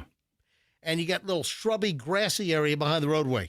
So we roll around, and there's this old dude, so a white male, probably, 65, 63 or so, and he's just whizzing in the bushes. Okay. He's just urinating. What's the crime with that? Because you can't urinate in public, dude. Shut up, really? So that's a probable cause. So anyway, we stop, and it was like, dude, what are you doing? Taking a leak. What do you think I'm doing, officer? So they have all these open containers in the vehicle. They had a whole case of Heineken. Okay. So they got empties all over the floorboards. So they're drinking beer, 3 guys in the back of this Waffle House parking lot. And the older guy in the front passenger seat, he's taking a whiz in the bushes. So that's enough to say, hey, can I see your ID? So anyway, long story short, the car is like splattered with cocaine. What? Yes. Oh, man. There's just coke powder on it's like they got more in the car than up their noses. How? Yeah. Dude, you missed. So there's cocaine on the back seat of the vehicle. All right. Then there's a straw. There's a drink straw that's got coke powder on both ends. I think a convenience store straw a little too big. Right. Then the give me the big gulp straw. I'm gonna get all this booger sugar up there. So at this point, At this point, like 3 other units pull up, another unmarked and then two marked, sheriff's office Tahoes pull up. And, everyone's, out of the car. Everyone's cuffed. One guy in the backseat's given wrong names. He's given 3 different birth dates. It's like he's all hinky and janky, right? So you got Coke in a straw with the driver. You've got Coke all over the back seat of the car. I mean, then the driver of the vehicle, he's got Coke hanging out of his nose. Oh. He's got white powder hanging out of his nose. I'm like, what the hell is going on here? And he got busted for relieving himself? They all went for a ride. Oh, man. Every single one of them went for a ride. Come on. Oh, man. my God. I mean, just insane. Do better, boys. Yeah. Come on, man. And guys. because the one dude had to get out and take a whiz behind the roadway in, that was enough for probable cause for a so-called traffic stop. And then, I'm telling you, there was more white powder on the seat than I think that they snorted up their noses. The Waffle House probably has a sign. Restrooms are for customers only. Hey, they're having a party. 8 o'clock on a Saturday morning, just popping Heinekens and snorting Coke in the back of a car. That's a party. Saturday morning, 8 a.m. party, man. Okay, so, dude, you make it sound like the party started at 7:45. No, the party's still going from the night before. Exactly. Probably from 2 a.m. They didn't have a morning party. This is a late. Oh, man. And then the tag, they had a temporary janky tag on there. The tag was bad. I mean, it was just one thing after another. I mean, total felony bust. I mean, all because the guy had to take a whiz behind the roadway is what started the whole damn thing. The cops can pull you over or stop you for. Yeah, it's called urinating in public. Yes, you can't do that. Well, they're not going to stop you. You're already stopped. I mean, I mean, all right, 7:47 at the MJ Morning Show, and then, holy moly! So it was a good Saturday ride along. And then the highlight, though, was the rollover crash on I-75. And can we not say highlight? Yeah. So what is that? A couple of people's month got ruined. Well, hold on a minute. There's no injuries. Listen, minor. I mean, and some people are pissed off that I said spectacular crash. Yeah. So, some people are all worked up. I mean, people pick apart my freaking Instagram posts. But you should be aware of that when you post it. Go to my Instagram, Fester. Go to my Instagram. I want to play the audio. All right, hold on. Go because I want to play what people are all pissed off over. I'm getting there. Folks, if you've not seen the rollover crash on my Instagram, Certified MJ Radio. This was Saturday morning. The dash cam footage shows like 11:44 a.m. Saturday morning. This was I-75 northbound. This is already where you have the concrete divider and the 2 lanes break off to feed to I-4. All right. And it was a rollover crash, which was, I called it spectacular. And people are like, oh, what a bad choice of words. How dare you use the word spectacular? By the way, Merriam-Webster defines a spectacle, or I mean, guess what? You can use spectacular for something that's negative. And I did further research, which totally reinforces my position. So Merriam-Webster defines spectacular as spectacle, striking, sensational, all of which apply. All right. So you got to look at the video. It is on my Instagram at Certified MJ Radio. 2 cars, a Nissan Altima, of course, dead ass, gets tangled up with a white Ford SUV. I think it might have been an Escape, possibly, and it's unbelievable. So the video starts out. Professor, reset this thing. Okay. Reset it and then play the audio. And reset it and go. Hit it.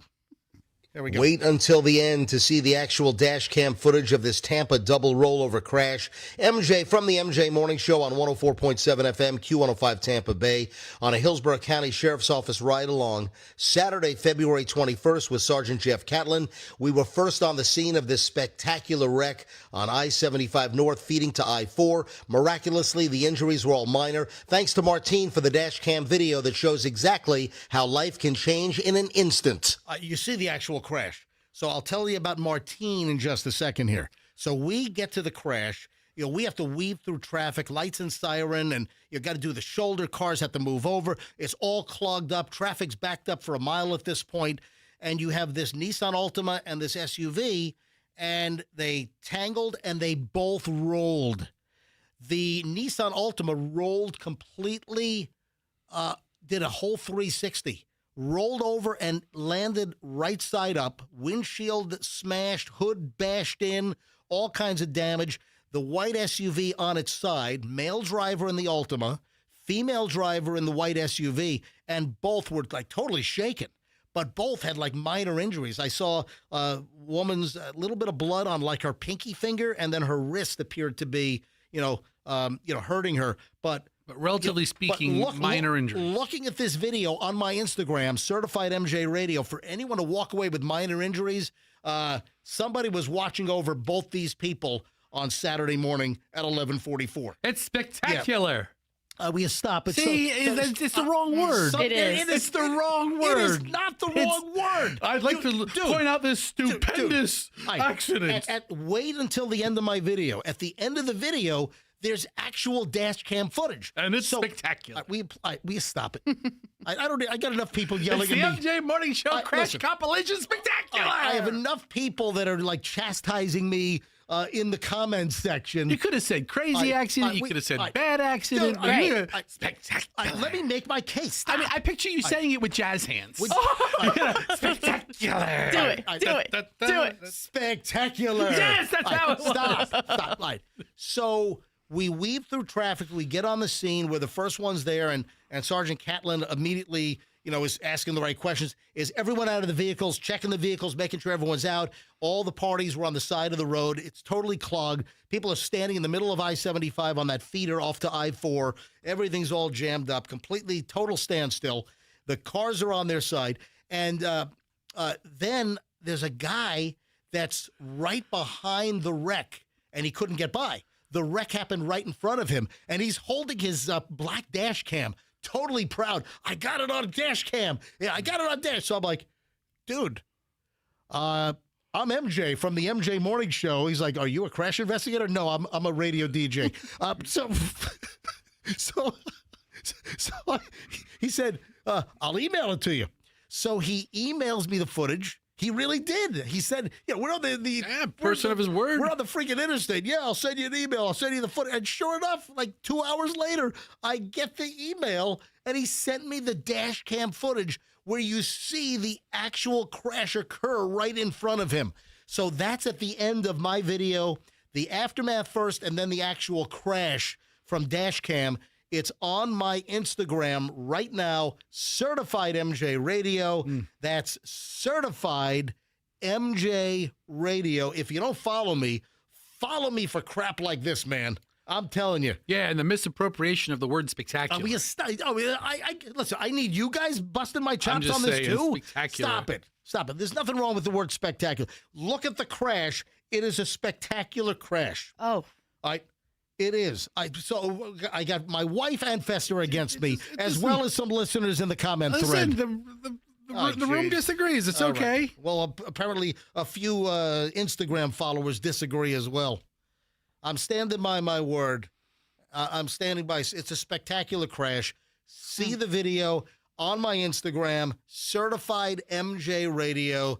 And if you want to leave a comment, are you team spectacular or team non-spectacular? Or in the comments, give MJ a better word to have used besides. There is a thesaurus, and you know what? You can just look it up online now. You don't have to go get a book. All right. I don't need vocabulary word suggestions. I stand by my word. All right. Anyway, it was a very good active ride along on Saturday with the phenomenal Hillsborough County. Yeah, cokeheads taking a leak behind the roadway in and this spectacular accident. Sounds like a great Do it again, Fester. Spectacular. Sounds like a great morning. Everyone walked away from the thing, all right?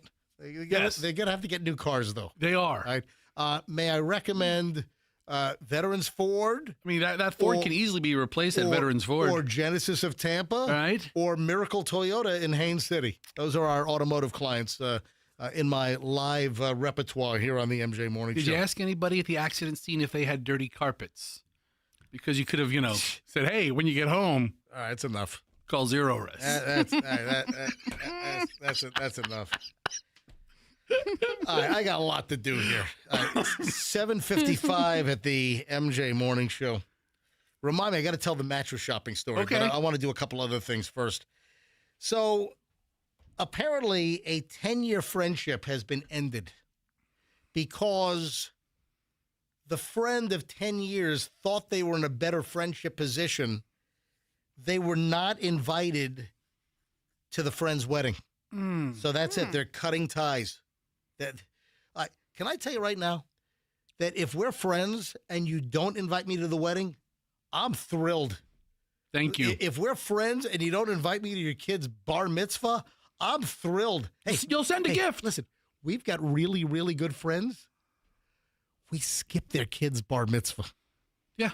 That was kind of an issue, wasn't it? Little bit. They finally got over it, right? Yes. What was the deal? I don't know. We were traveling one weekend and the other one.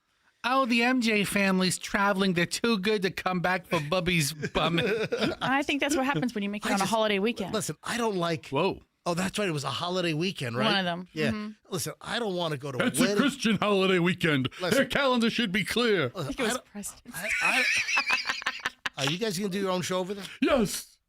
All right, so I don't want to go to a wedding. I don't want to go to a bar mitzvah. I don't want to go to a quinceañera. Listen, You don't want to socialize in a big setting like that. Yeah, exactly. I Yeah. think that's what it comes down to. I mean, I will value our friendship even more if you don't invite me to some, event where I'm held hostage, or I'm compelled. Yeah, see, that's the thing. It feels like you feel like you're a hostage in that situation. I do. I feel like I'm bound and gagged. The thing is, when you go to weddings, the wedding party and the direct relatives are having the time of their lives. Oh, yeah. And everybody else is sitting there just pushing around the chicken or meat plate. I don't know. The food is never exceptionally good. You don't even eat it. Yeah, this is a video that popped up in my Instagram. That's why I'm bringing it up. You know what, Fester? The food is not spectacular at events like will you this. stop with the It is spectacular. Oh, you think so? It's a spectacular disaster. Will you stop? Will you stop? All right, so this guy, I saw this video on my Instagram feed. Yeah. Guy ends a 10-year relationship because he was not invited to the wedding. Dude, that is a godsend. Thank God. I think you're doing me you're doing me more of a solid by not inviting me to a wedding. I'm thrilled about it. Dude, you're 60. What weddings are you being invited to? Well, now he starts now because of his age and your place in the friendship hierarchy, you're going to get invited to all the kids' weddings. Nope. But you're going to be. No. Oh, no. You may not go, but you're going to be invited to them. I'm going to tell you right now. My kids don't have friends like that now. Anybody that knows me, do not invite me to weddings, bar mitzvahs, bat mitzvahs, confirmation. Do not invite me. All right. So, moving on. There's like one. Yeah, but when Mimi and Chet's kid gets married, they'd be like, well, we have to invite the MJ family. Yes. I'm moving on. I think we've talked about this in the past. This absolutely bears repeating because let me ask you the question. In a hotel room, motel room, hotel room, let's see. This is like the pyramid game. This is like, you're in the winner's circle at the end. Okay. Right? So I want you to, I'm going to give you what the category is, but so we can do this quickly here. The answer would be for that little square to go bing and turn around. Mm-hmm. The answer would be things you'd find in a hotel room. All right. Are you ready? Fester. Lotion. Okay. Michelle. Bed. Next. Towels. Next. Refrigerator. Next. TV remote control. Next. Nightstand. Next. Ice bucket. Things you'd find in a hotel room. Go. Keep going. That Foley luggage thing. I'm not going to tell you what that's called. What's it called? Luggage rack. Luggage rack. That's my answer. Luggage rack. Keep going. Comforter. Quilt. Closet. Pillows. Hanger. Hanger. Safe. Blow dryer. Blow dryer. Tissues. Robe. Toilet paper. Right. Toilet. These shower. Soap. Tub. Yeah. These are things you find. That one weird towel that you have to stand on when you get out of the shower. The bath. The bath. Yes. A little tea and coffee stand. I always use the bath mat to dry myself. You guys haven't said it yet, but Michelle's the closest so far. Curtains? No. What'd you just say? Tea and coffee. Little tea and coffee. Right, but what's with that? Keurig. Microwave. The creamer.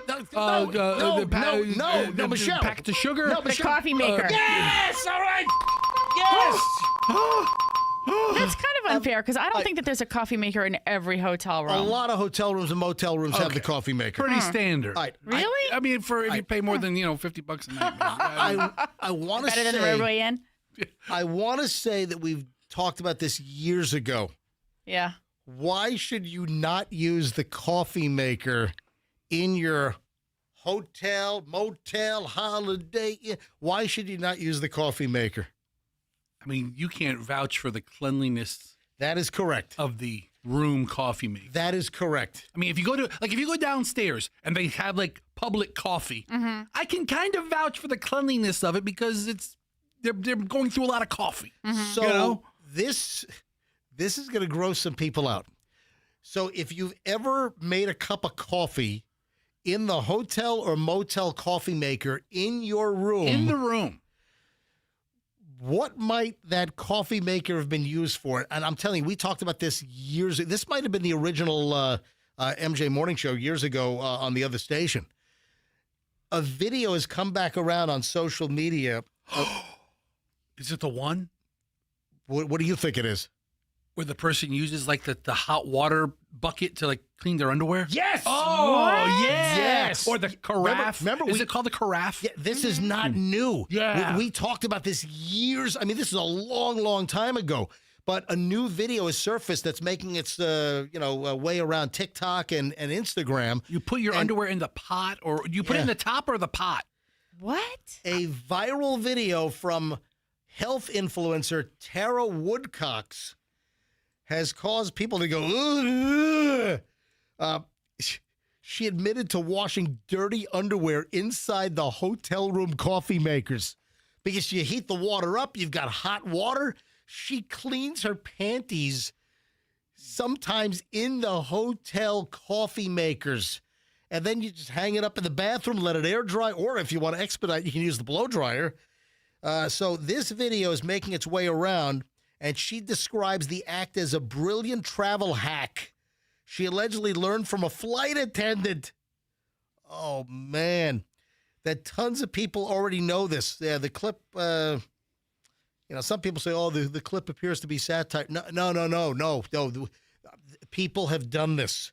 Many people Absolutely. wondered how often they've unknowingly brewed coffee in the hotel coffee maker in your room, and maybe somebody's panties or underwear, whatever, was once inside.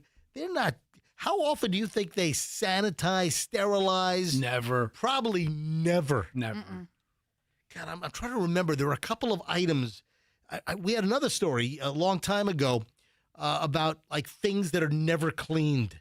I'm always super sketched out by the remote control Yeah, in the room. They're supposed to use like septic wipes or whatever on the remote controls. Listen, some hotels and motels, they have a remote control baggie that you operate the remote control through the baggie. But I know that the remote control, we've had stories in the past about like the germiest parts of your hotel or motel room, and I believe that swabs of remote controls have showed that they're filthy. You don't even want to know what's on those things. But yeah, next time you get ready to make a cup of coffee in the hotel or motel coffee maker in your room in that little tray next to the TV, you might want to think about some previous skid marks that might have been in that thing. Skid marks if you're lucky. So little heads up on that. Hey, how many arrests, while we're playing guessing games here, how many arrests were made at the Florida State Fair? The fair's over, obviously. When did the fair end? Was it last? What was? Anyone know? What was the last day of the fair? Yeah, I feel like the last day is 16th, Yeah, it was last week. last Monday. All right, so the fair ended last week. How many? I've got from the Hillsborough County Sheriff's Office, from Sheriff Chad Cronister's peeps, I have the list of how many arrests and how many ejections this year at the 2026 Florida State Fair. Come and get ejected. Do they have a ride called the Ejector? Because that would be. I didn't realize that ejection from the fare would be like an option. I think if you maybe you're not. Oh, listen, you can get ejected before they arrest you. They might say, "Hey, you're out of here. Next step is arrest." Yeah, they give you a chance to leave. Get out of here. Okay. Well, it depends on what you do. If you do something really bad, you got to get arrested. No, if the cops give you a chance to leave, leave. Right. Just go. Ladies and gentlemen. Okay, Fester This and is Michelle. circus music. Yeah.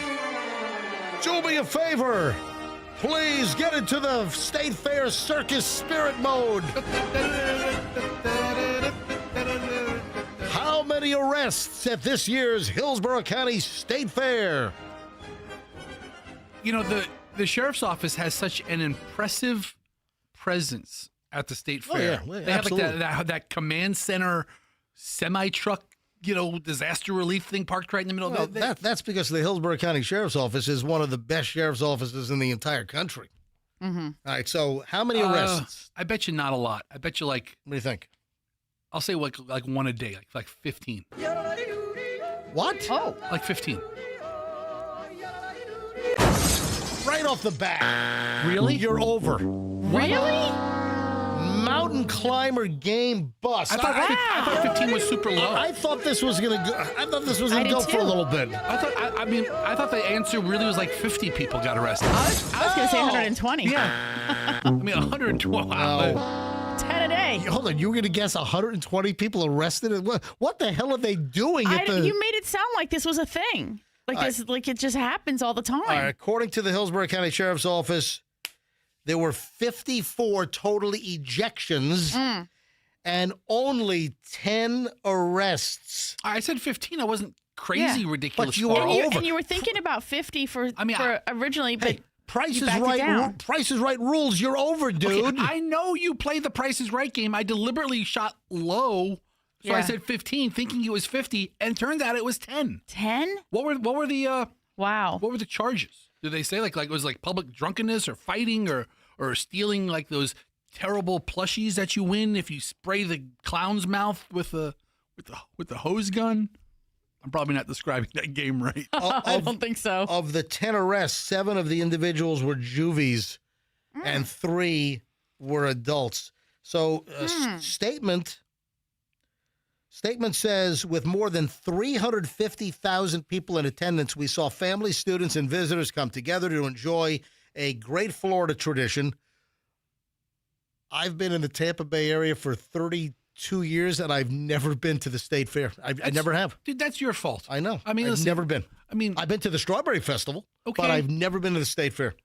I'm going to say an unpopular opinion. I think the State Fair is better than the Strawberry Festival. Eh, And strawberry shortcake's overrated. But hold on. But I said it. No. I said it. dude, what's wrong with you? I said it, dude. But the cake they use is too but- mushy. But hang on a minute. Yeah. The Strawberry Festival has better entertainment than the State Fair. Yes. Strawberry Festival, they bring in some really good shows. Yes. Yes. The shows are Well, good at Strawberry let Festival. me go on record as saying that the one and only time that I went to the Strawberry Festival in, I think, 1998. about, Okay. or 99, I did enjoy myself. Yes. Yes.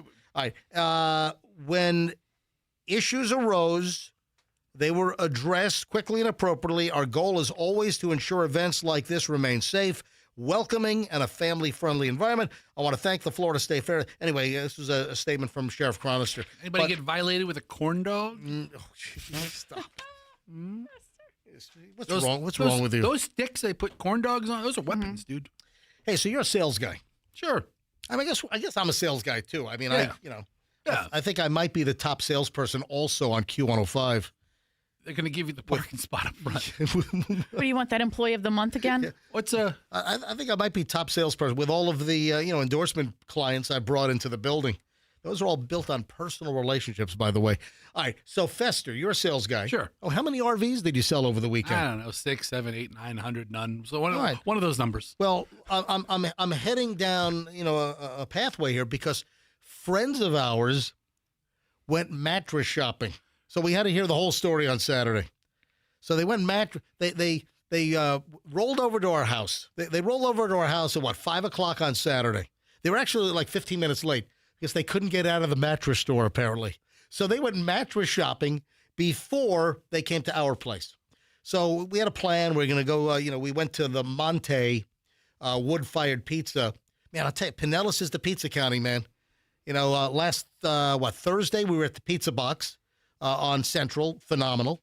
And then another Neapolitan pizza, wood-fired, is this Monte, like in Kenneth City of all places, on 54th.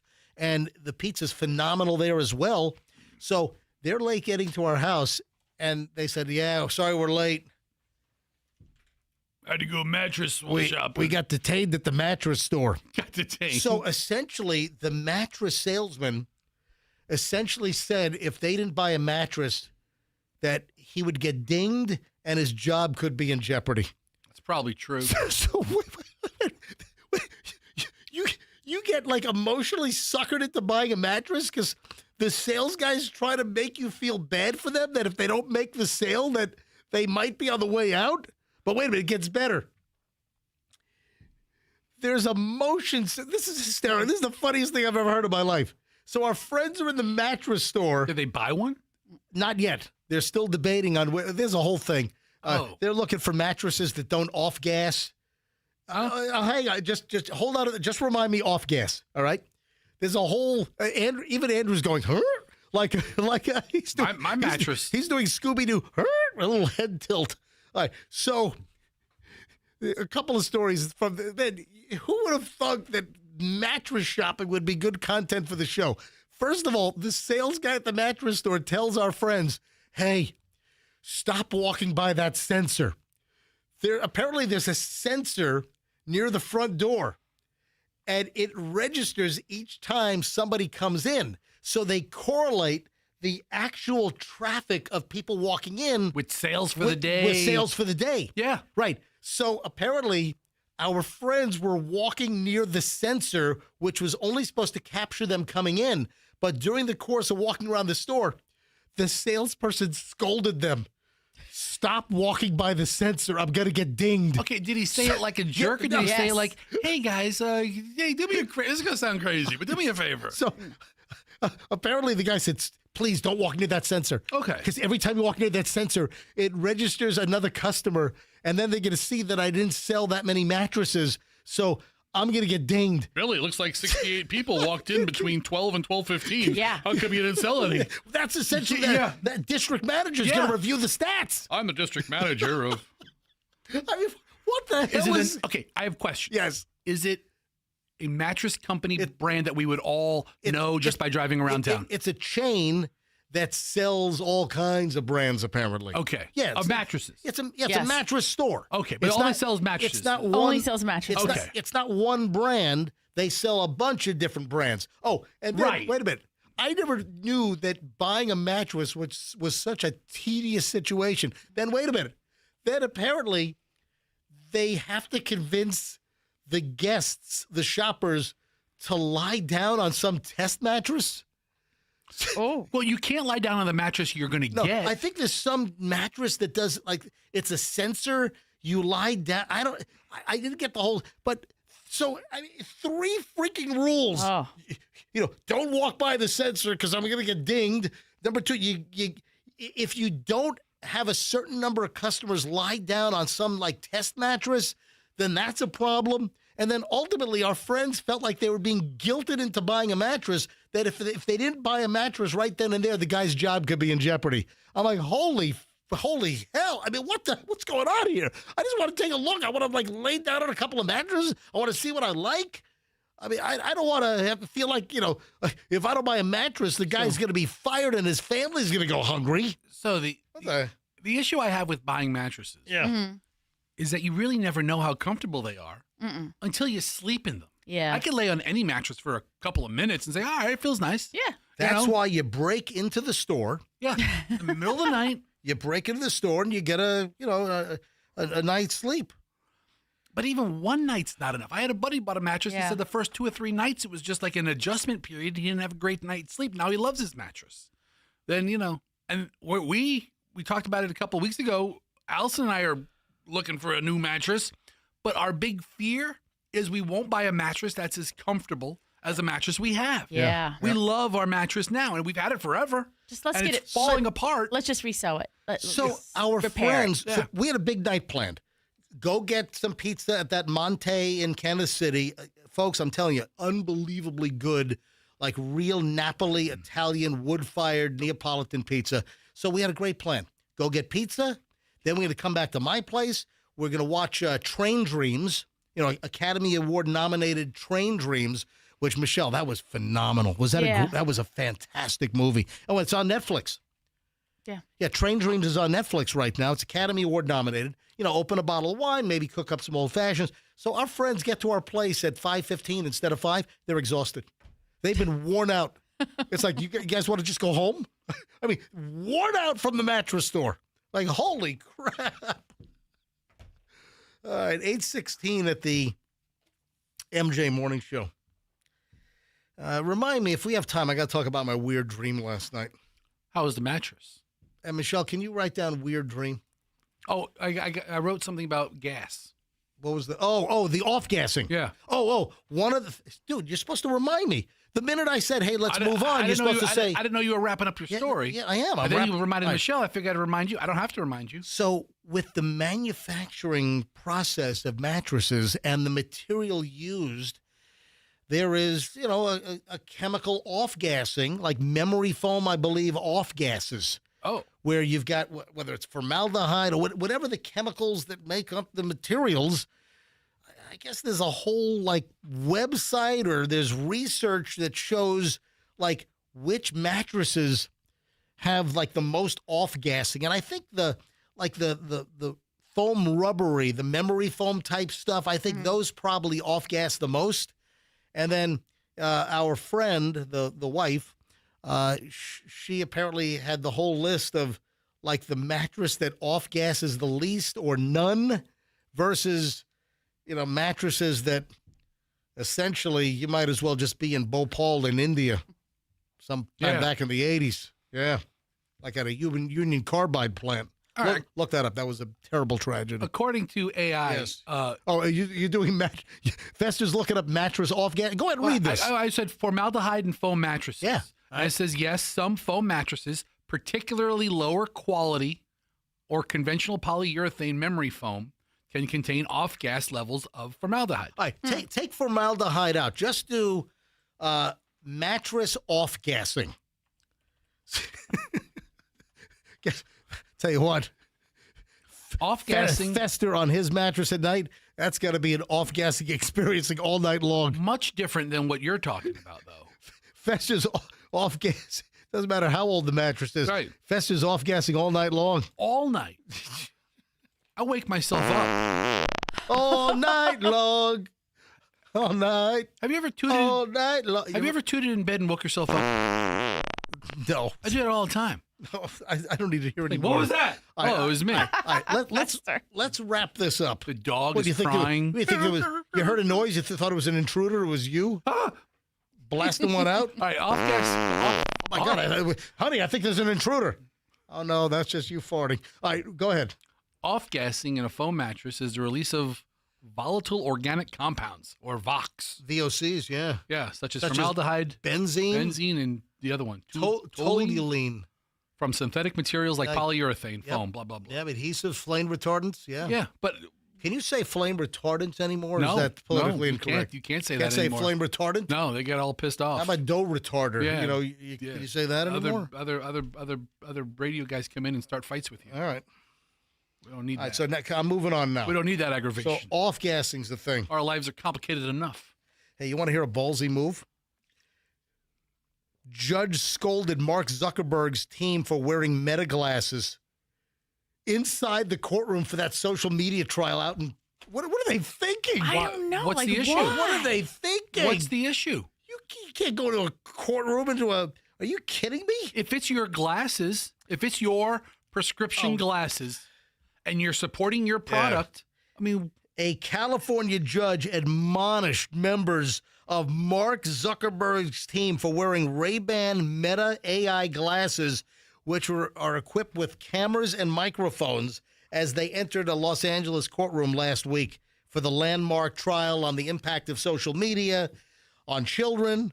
I mean, that's pretty... I mean, come on. You're not saying, hey, you think this could torque the judge off if I'm walking in wearing Meta AI glasses? I bet you they didn't even think about it. In their world, this is so commonplace. Normal. They don't even think it. They're like, what's the big deal? Yeah, the judge admonished the Meta team and said, if you guys have recorded anything, you have to dispose of it, or I'll hold you in contempt. Absolutely, Your Honor. These are my glasses. First of all, doesn't the glasses need like an activation word? You have to say like, hey, glasses record or snap a picture. You need to activate it. Mm-hmm. They aren't just recording all the time. Like Wonder Twin powers activate? Yeah. Like, what were their names? I remember the monkey was Gleek. Gleek, that's right. The monkey was Gleek. Oh, man. And one would turn into an animal and the other one would turn into the shape of water. My activation word would be, the litigants have entered the courtroom. Oh. And my glasses started playing the theme to People's Court as well. Zan and Jaina. Yeah, I didn't remember that. Yes. That's a ballsy move to walk into a social media trial wearing the Meta. Yeah. Come on. They were oblivious to it. They didn't even think it was something. No, they should know because the use of recording devices is generally banned in the Los Angeles courtrooms. But they weren't using it to record. They were using it for their glasses. In most courtrooms. No, they were using it to record. They knew what they were doing, I think. Right. So listen, in any courtroom, recordings are banned. Unless. What happened to this innocent until proven guilty? Listen, unless it's officially sanctioned by the judge who allows, like, professional cameras in the courtroom, like if a trial is being broadcast, then that's judge sanctioned. But you can't walk in with your own recording equipment. How many warnings have we now issued on these AI glasses? Ray-Ban's got them with the Meta AI. You've got Oakley has recording. You got other brands I've never even heard of.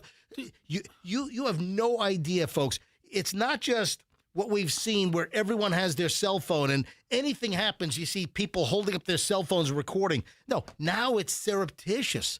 Now it's his glasses that could be. You have to, folks, you've got to be very careful out in public and what you say, what you do, any altercations you get into. You have to be careful because now you really don't know when you're being recorded with all of these AI glasses. But in this case, what the judge was worried about? Facial recognition of the jurors. Oh, wow. Right. Keeping the jurors' identities. I don't see how this judge is unbiased toward Meta. She might be. This judge needs to recuse herself. She already has a bias toward one of the people. Were they defendants or plaintiffs? Which one are they? They're the defendants. They're the defendants. She's biased against the defendants already. She has to recuse. Somebody call Lance Ito. Get him in here. It's Judge Carolyn Kuhl, Kuhl. Not cool at all, Judge. I agree with Michelle and I think we're in agreement. Fester, you're the only outlier, of course. I think you should buy the Meta glasses, dude. You should buy them. Whether they're for $300, $400, $500. Right. Buy them. For all the walking and things you say you see when you're out and about, they're good sunglasses. Mm-hmm. And you could say, glasses record, and then you could, I saw two dogs attacking an old lady, but I didn't interfere. I just recorded. I should probably get the Meta glasses or one of the recording glasses. You'd be like, this is MJ from the MJ Morning Show at Q5. I'm walking on my 5-mile walk because I walk every day. You having fun mocking me? Look what I see over here. I see a lot when I walk. We don't know about it. You having fun mocking me? Yes. Are you entertaining yourself over there? Maybe only myself, but that's me. That's the goal. I'm only here to make Michelle laugh. All right. Hey, who wants to go on a vacation to Puerto Vallarta, Mexico? Holy crap. All right, so is that unbelievable? I went to Mexico a couple of years ago, and I've had dozens of friends go to Mexico, and this always comes up like jokingly. Right. And it's, oh no, it's a resort town. The cartel will never attack a resort town. Guess what? They're blowing crap up, man. Yeah, man. Holy. Warning. We've got a State Department. They're telling Americans in Puerto Vallarta in Mexico, shelter in place. Dude, I saw that Gray Bull Rescue's already down there. Yeah, so you know what? Let me try to call Brian. Let me see if, what time is it over there? I think they're West Coast Mexico, right? Puerto Vallarta? See. So, let me try Brian. Maybe we can Brian from Gray Bull Rescue. Let me see if I can get him on the phone. I mean, he might be landing in the middle of a resort trying to load up Americans and getting them out of there. Well, let me dial him up. I'm calling his cell phone. Andrew, I'm calling up Brian, Gray Bull Rescue. All right, can you do me a favor? Let me put him on hold here. Hang on a minute. How do I put that on hold? Just pick him up live. Tell him, hey, we're live on the air. I think, hold on a minute. He says, Brian? No, it's just ringing. Yeah, Brian says we can call him anytime, so I consider that consent. Yeah. I don't know if he's gonna pick up. Your call has been forwarded to voicemail. Yep. The person you're trying to reach. All right. Oh, hang on a minute. Brian, it's MJ and Fester and Michelle live on the air here in Tampa Bay. Whatsoever. Brian, can you hear me? Yes, I can. How are you? Hey, Brian, it's MJ and Michelle and Fester live here. Are you in Mexico? On my way. Team's already moving. I'm on my way. I'm right behind them. All right. So we're just talking about Mexico, the travel warning. Americans need a shelter in place. So, Brian, what are you hearing? What do we need to know about Gray Bull's operation for Mexico now? The big thing is that it's very dangerous. So the thing people should do is shelter in place. If your family or friends are in Mexico, shelter in place is number one. Number two, register at graybullrescue.org. If you don't register and we don't know where you are, it makes it extremely hard for us to evacuate you. And number three, if you don't have friends or family, but you may have friends or family, or you've ever been to Mexico on vacation, go to graybullrescue.org and please donate. Our operations are entirely donor funded. And this is very dangerous. We're doing helicopters and airplanes. We're setting up for maritime operations in case the airspace gets nasty. The cartels are incredibly capable. They're very organized. These are not dum-dums with rifles. They've got they are a proper army that we're frankly waiting for a helicopter to get shot down is what will happen next. Oh my God.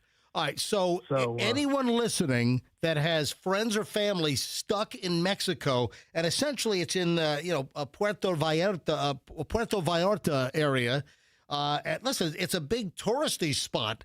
So there's a travel advisory for Puerto Vallarta and other parts of the Mexican state of Jalisco. So if any of our listeners have any family or friends that are trapped there, go to the graybullrescue.org site, and they can register and give you guys the information on who is trapped there, correct? Correct. There's people, the cartels are all over Mexico. So it's not just in Puerto Vallarta. They're actually all over. Yeah, it's in a bunch of states. Yeah, it's all over the country. Yeah. Correct. All right, so you have a team already on the ground. So you guys are coordinating extracting Americans to get them, because like the airport was closed. I mean, they're blowing crap up. I mean, all because what? A drug cartel boss was killed, and now all of his army's retaliating. Correct. So El Mencho was killed. This does a few things. One, it makes all of his people very angry, and they're very well armed, very well equipped, very well funded. The Mexican army is largely outmanned and outgunned by the cartels. So they're putting up a pretty serious fight, number one. Number two, he was killed with help, sort of, with intelligence sharing and a little bit of training from the United States, from the United States Special Operations. So that means that it's open season on Americans as well. Oh man, we're going to get blamed for it, or we are being blamed for it. That creates a potential hostage situation or a kidnapping situation in Mexico and its cartels. Number three, this cartel is really a conglomerate of a number of cartels, and there's about to be a power vacuum. So imagine almost a kind of a civil war amongst the different cartels as to who's going to dominate, who's not. And remember that this cartel, even though it's big, also has external competition from other cartels, and they're going to want power as well. So that all leads to bad news. Yeah. Unbelievable. Hey, Brian, don't forget, when you get settled, I've got an MJ Morning Show small batch creamery donation from the sales of MJ's triple killer vanilla ice cream for you. I know, MJ, and we really, really, really appreciate it. We can't thank your folks enough, and you enough, and your listeners enough. Really and truly, I haven't been home in forever. This I know. was supposed to be my first week home, and this was supposed to be my first week home in quite some time, and here we are going to Mexico. Wow. Can you say how many, is this classified, or how many Gray Bull rescue team members are going to be involved in this Mexican-American rescue situation? We don't give our exact numbers, but let's just say this is an all-hands-on-deck situation because of the number of Americans that are there. How many do you think are down there? Are they all in resorts, or are you going into the towns? What are you doing? It depends on who you talk to, but as many as 30,000 Americans are in Mexico. Wow. So big number, and because the cartels are so widespread, it's unknown how that impacts the rest of the country. So we're focusing on where it's really bad right now, as we always do, and then hopefully things settle down, which I think that they will. The cartels have to get back to making money through drugs, so they're not going to be. They don't want to have a protracted war. So, Brian, do you have any comms with Mexican authorities? Or are you guys just rolling in, guerrilla style? A little bit of both. We have friends in Mexico. We've been operating in Latin America for quite some time. As you know, we just did Maria Corina Machado out of Venezuela, kind of epic operation. So we've been working Latin America for a long time. This is not our first time in Mexico, but the situation like this is much more like Haiti or even the war in Ukraine. It's much more like that. So the Mexican authorities are great, and they're awesome, and they're great partners and all the things, but the reality is they're outmatched and outgunned at this moment. Unbelievable. Listen, stay safe. Folks, if Gray Bull Rescue is Tampa Bay based. Gray Bull Rescue, their offices are in Rocky Point. I mean, right off the Courtney Campbell Causeway. The local operation rescuing Americans from tough spots all over the world, and now it's this Mexican Puerto Vallarta narco terrorism situation where Americans are in danger. Do me a favor, rescue as many Americans as possible, folks, with Gray Bull. And Brian, can you make me one pledge? Get all the Americans out that you can, and also bring me back some avocados from Mexico. Okay. Will do. We'll keep operating as long as the funding holds. So please donate. GrayBullRescue.org. Appreciate it. All right, Brian. Well, do me a favor. Will you keep me up to speed? If you've got any stories, text me, and we'll have you on the air live from Mexico as this unfolds. Okay. Will do. Sounds good. Thank you, buddy. Appreciate you. All right. Be Thanks, safe. man. Bye bye. And we're serious about the avocados. Yeah. Do you think he's going to bring me back some avocados from Mexico? I hope so. Man, what a mess. And did you ask me if my parents' timeshare was there? I think it is. So, dude, your parents, I think your parents have a timeshare in every Mexican state that's on the water. Oh, my God. I mean, they have one in Cancun. They have one in Puerto Vallarta. Puerto Vallarta. Okay. All I know is that my parents' timeshare portfolio is going to be such a freaking mess for my brother and me when, we have to deal with that aspect of, they're in their 80s now. So, oh, my God. I mean, they've got like 8 weeks of timeshares. Let me handle it, dude. And I think they're all in narco-terrorist areas in Mexico. Let me handle it. I'll call that guy from Westland Financial. I'm from Westland Financial. Hey, MJ, you got to unwind your parents' timeshares. I'm going to tell you how to do it. I'm not a lawyer. You know what? I'll go down to Mexico. I'll kick those drug narco asses. That's what I'll do. Dude, I'll go in. I'll take these timeshares and shove them up those narco terrorist butts. I'm what's his name from Wesley Financial, the timeshare guy? I found him on Instagram, and he's actually awesome. Oh, yeah. I mean, he's awesome. I just knew him from the commercials, then I found him, and I'm like, I love this guy. But, yeah, we'll give him a call. We'll get him on board. All right. Wow, what a crazy deal. I mean, the epicenter of, like, total narco-terrorist, drug lord violence right now. All right. What did you just hand me here? So I just got this text in. I don't know who it's from. It's from one of our listeners. Like I said, I get 500 texts a day, but that's the question. I think Cancun is safe. Really? Well, hold on. I think a lot of people thought Puerto Vallarta was safe until, This activity is more in the Mexican state of Jalisco. It's all over. Brian said it's in many states. There's activity happening all across the country. Anyway you slice it, this is probably not good for the Mexican Tourism Board, right? I mean, I don't know that Cancun has burning buses down the main drag, but I don't know if I'm dying to go. No. So if you look at Puerto Vallarta is on the west coast of Mexico. Yes. Cancun is on the total opposite side. You know, Cozumel, Cancun is on the Gulf side, the whole other side of the country. But this isn't like, Miami and LA being on different sides of the country. The cartel is everywhere, and there's different cartels feuding for power. I think I'd avoid Mexico for a while. All right. Maybe at least a couple of weeks. Oh, so this dude is this guy that just texted is saying, "What up, MJ?" Yeah, what up, Yeah, Yeah. Maybe he's watching MJ TV. I'm reading your text right now. Is Cancun not safe? I'm supposed to go next month. And I'm like, dude, that's why you take trip insurance out. Yeah. All right, here's your phone back. He said to look at Fester's search history. Ha, ha, ha. What is that?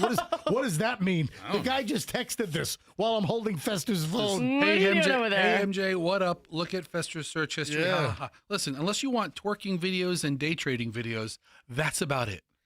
Yeah, so my parents, with my dad's help, they haven't been able to use their 12 weeks of timeshare. So they're like, they've asked us. I'm like, I don't want any of it.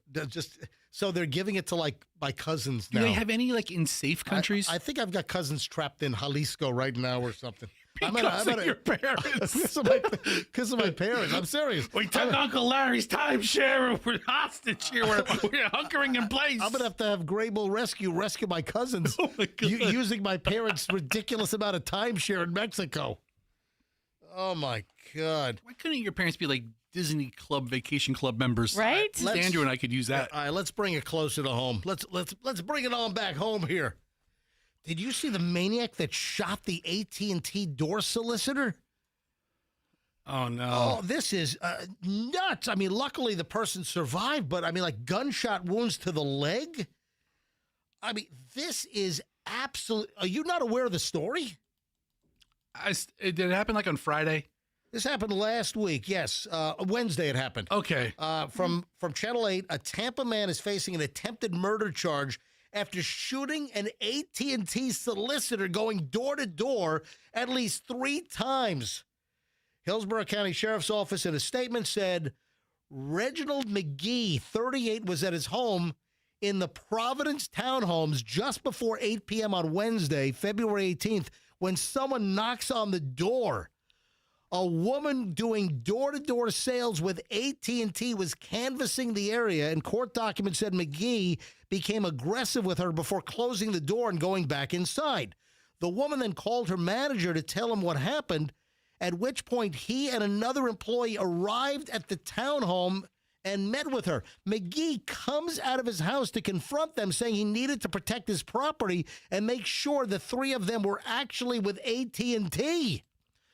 The victim tried to walk away but was pursued by McGee, who became increasingly aggressive and said he had a gun on him. The two get into a physical fight. McGee tore 2 of the victim's dreadlocks out of his head, which were later found on the ground by a deputy. The victim told police he heard McGee yelling, "Die, die!" during the fight. Court documents detail how the victim struck McGee once to prevent him from shooting at him and then tried to run away. As he ran, he was shot twice in the legs, with McGee continuing to chase after him. Oh, my God. I've got audio here. We've got audio of this, and this is not. Listen to this. This was captured by a Ring doorbell.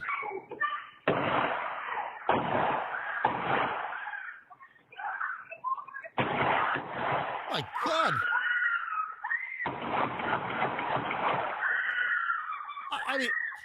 I was trying to see if you'd like to check out the AT&T cell phone plans. Are you happy with your cell phone package, sir? I want to talk. Oh, my God. All right. I feel a way about all this, man. This is nuts. So, luckily, nobody was killed. Thankfully. The one victim was shot in the leg, is going to recover, but underwent, multiple surgeries. But this shooter, Reggie McGee? The suspect, so Mr. McGee, Reginald McGee, or Reggie McGee. Yeah. Oh, Reggie McGee.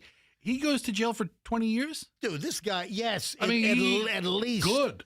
Dude, this is attempted murder. This is Michelle, former prosecutor. Would you like to weigh in? No, I'm shocked. How many? I can't even imagine. I'm trying to picture it in my head. Did you hear the audio? Yes, I'm like trying to picture it as I heard the audio of the solicitor being chased, like outside of the house, down the yard, down the street, and then being shot. Like it's unbelievable. It really is. The audio is unbelievable. So the victim is hit. The suspect continues firing. Right. How many shots? I saw you count them after the fact, Fester, because he shot him twice. I think it says after firing 9 shots at an AT&T solicitor. I cannot imagine let's that. count. You ready? Let's count. There were okay. The headline says 9. I'm going to take their word for it. I want to double check it. All right. Are you ready? Let's go. Here we go.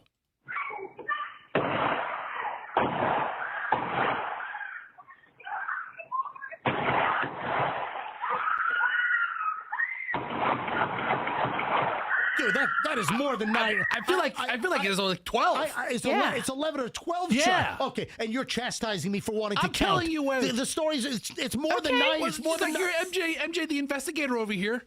Like you're Mr. AT&T solicitor over here. Mm-hmm. What was the AT&T deal? I don't know. I mean, was it first 3 months free or something? I don't know what the story was, but I'll tell you what. I tell you. Hi, sir. I'm with AT&T, and we're here to shoot the hell out of high prices. I mean, thank God no one died. I got to tell you, I don't knock on anybody's door for any reason. Mm-mm. One time, years ago when I was younger and a little dumber, and I thought that, I wanted to work on people's campaigns for different reasons. Right. We worked on a guy running for Congress, and part of it was knocking on doors. You're just canvassing the neighborhood. Just canvassing the neighborhood. And I got into such a heated exchange with a guy. You get a gun in the face? Not a gun in the face, but you know what? I wouldn't have been surprised if that's where it went. And this guy was, and I'm like, I just said to my buddy, I go, what are we doing? Let's just get the hell out of here. This guy's not going to win anyway. He didn't win. Let's get out of here. And I vowed never to knock on anybody's door. Yeah. Listen, if I need to knock on my neighbor's door, I call him. Yep. I send him a text. Hey, you there? I'm coming over. I need to see you. Meet me in the yard. I need an egg. Dude, down the block, like 5 houses down the block, a neighbor left their lights on. Like their parking lights on. The lights were on all night. Right. My wife's like, are you going to knock on the door? I'm like, No, I'm not going to knock on their door at 9:30 at night and say, oh, your lights are on. I'm guessing Screw 'em. I'm guessing the woman that originally, I'm guessing that her door knocking solicitation days are over. Yeah. And conversely, I don't want anybody knocking on my door, not to this extent, but that's nuts, man. All right, police received multiple 911 calls, including one in which the suspect could be heard saying, I shot a man, I hope he's dead. I mean, that's going to be used against him. That's intentionally trying to kill the person, hoping that they're dead. I mean, what kind of screw loose does Reggie McGee have? I mean, it's one thing to tell the guy to get off your porch, get away from my house, but then to go leave your house. It looks like it's a townhouse community or something. Then to follow him, then to confront him, then to shoot him 12 times. Is it the Prince song that talks about Mr. McGee and the man was Mr. McGee? Was it like, is that Raspberry Beret or something? McGee? Holy crap. Was he the manager? Yes. Deputies later recovered a 9mm pile of shell casings from the scene, as well as an empty 10-round Glock magazine. So maybe he had one of the, we counted, I think, 11. One in the chamber, and then 10 in the mag. I think he emptied the freaking gun. Like what? Just because you're angry because the guy knocked on your door? I don't even understand this. Casings were spread out along a 40-foot stretch of road out in this neighborhood. The Providence Townhomes out in Brandon. Holy schmoly. This guy is going to prison for a long freaking time. After law enforcement arrived on the scene, the victim was taken to the nearby hospital with non-life-threatening injuries. Court documents said he suffered at least 3 gunshot wounds to his right thigh, left calf, and right heel. Oh. McGee's been charged with attempted murder with a firearm, aggravated battery with a deadly weapon, and discharging a firearm in public. Dude, Michelle, what do you think? Like 20 years for this guy, at Easily. least. I mean, isn't like using a gun and elevate like This is attempted murder. isn't like a 10-20 life if with gun charge he fired a gun? I think it depends. Use a gun, fire a gun, kill somebody. It's 10-20 life. Yeah, but he didn't kill anybody. So it's 20. Yeah. He used a gun and fired a gun. I think it's at least 20 years on this dude. Yeah, guess what? You're not going to have to worry about any solicitors knocking on your door for a while after you go to trial and you're convicted and you're a guest of the state for 20-plus years. Only solicitors knocking on his door is going to be the back door, if you know what I mean. What a dope. Yeah. Talking about soliciting his back door now? Prison. It was the front door. Now they're going to be soliciting his back door. You're going to be... Yeah, up in... yeah, you're going to be asking wherever yourself, he's going to be. why did I just let that solicitor go? All right, Sheriff Chronister said this was a completely unnecessary escalation that left a man seriously injured simply for doing his job. When a disagreement turns into gunfire, this is a choice, and it's a criminal one. Our deputies acted quickly to take the suspect into custody, giving residents in this neighborhood peace of mind, and preventing further harm. Jeez. Have you ever had a lippy altercation with a door knocker? No. Like I don't think so. We had a person come trying to sell like cleaning spray, right? Oh, no. He's like, hey, I'm like, hey, thanks. We're not in. It's not like he's like the Little League or the Girl Scouts. It's a grown man trying to sell cleaning spray in a squirt bottle. And I'm like, listen, whatever you got, respectfully, I'm not interested. Yeah. And he's like, let me show you. And he starts squirting one of my pavers. Stop it. And I'm like, dude, stop squirting my pavers. And then he's like, look how clean it turned out. And I'm like, now I have a clean paver that makes the rest of them Oh, my gosh. And he's like, what do you mean you're not going to buy it? Look how clean this paver is. I'm like, get the hell out of here. I'm going to go knock on your door later tonight just so I can hear your daughter say, hello, Mr. MJ. Yeah. You can hear her say that anytime. All right. Moving on to the lottery story. Remember I said earlier I had a lottery story? Yeah, baby. I said, I got a lottery story. This is crazy. Convenience store, Circle K, employee, winning ticket. Big freaking problem. We have a $12.8 million lottery controversy on our hands. Here's the lowdown. Last November, somebody won the Arizona lottery. The question is, who actually won the lottery? Now, there's a Circle K in Maricopa County, this is out in Arizona, so Phoenix area, that's needing a court to figure out what's going on here. So on November 24th, according to a lawsuit that Circle K filed earlier this week, an unknown person, unknown person, unknown subject, walked into a Circle K. This is in Scottsdale, so in the Phoenix area. The customer asked for several tickets for the pick, a game where players try to match 6 numbers that are drawn 3 times a week. That's out in Arizona, the pick. Right. Right? Yeah, Arizona State Lottery. Okay. The clerk prints out 85 tickets, which cost $1 each, but the customer paid for only 60. The remaining 25 tickets, according to the suit, were set aside but were not sold to another customer. That evening, one of those unsold tickets matched all 6 numbers. Can you imagine? The guy walks away with 60 tickets, didn't take all 85. One of those tickets was a $12.8 million winner. Oh, no. The jackpot was hit with one of the 25 tickets that was left behind. What crazy number. I'm looking at the numbers. It was like 13, 14, 15 all in a row. Yeah, the Arizona Lottery says the odds of a ticket hitting all 6 numbers are roughly 1 in 7 million in their state game. News report said the jackpot was $12.8 million. The next morning, according to the lawsuit, store manager Robert Golitza showed up for work, realized his store had sold the winning ticket. He found the winner among the unsold tickets from the day before and then clocked out, removed his uniform, and had another employee sell him the ticket for $10. He was given a receipt and then signed the back of the ticket. Holy jamoli. See, this is where it gets all. Look, I see Michelle's little lawyer brain going. All right.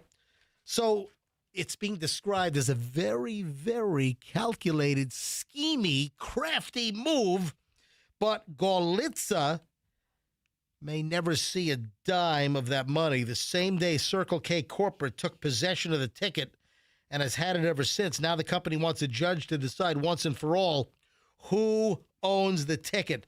Lawyers for Circle K did not respond to requests for comment. New Times was able to contact Golitza, who was a defendant in the suit, but he has not offered any comment on the situation. The Arizona Lottery is also a defendant and declined to comment as well. Wow. Here's who gets it? All right. Well, the court's going to decide. A judge is. So you're saying. Court. So you're saying among us here in the room, MJ Court. Michelle, I'll let you go first. Michelle's a trained lawyer.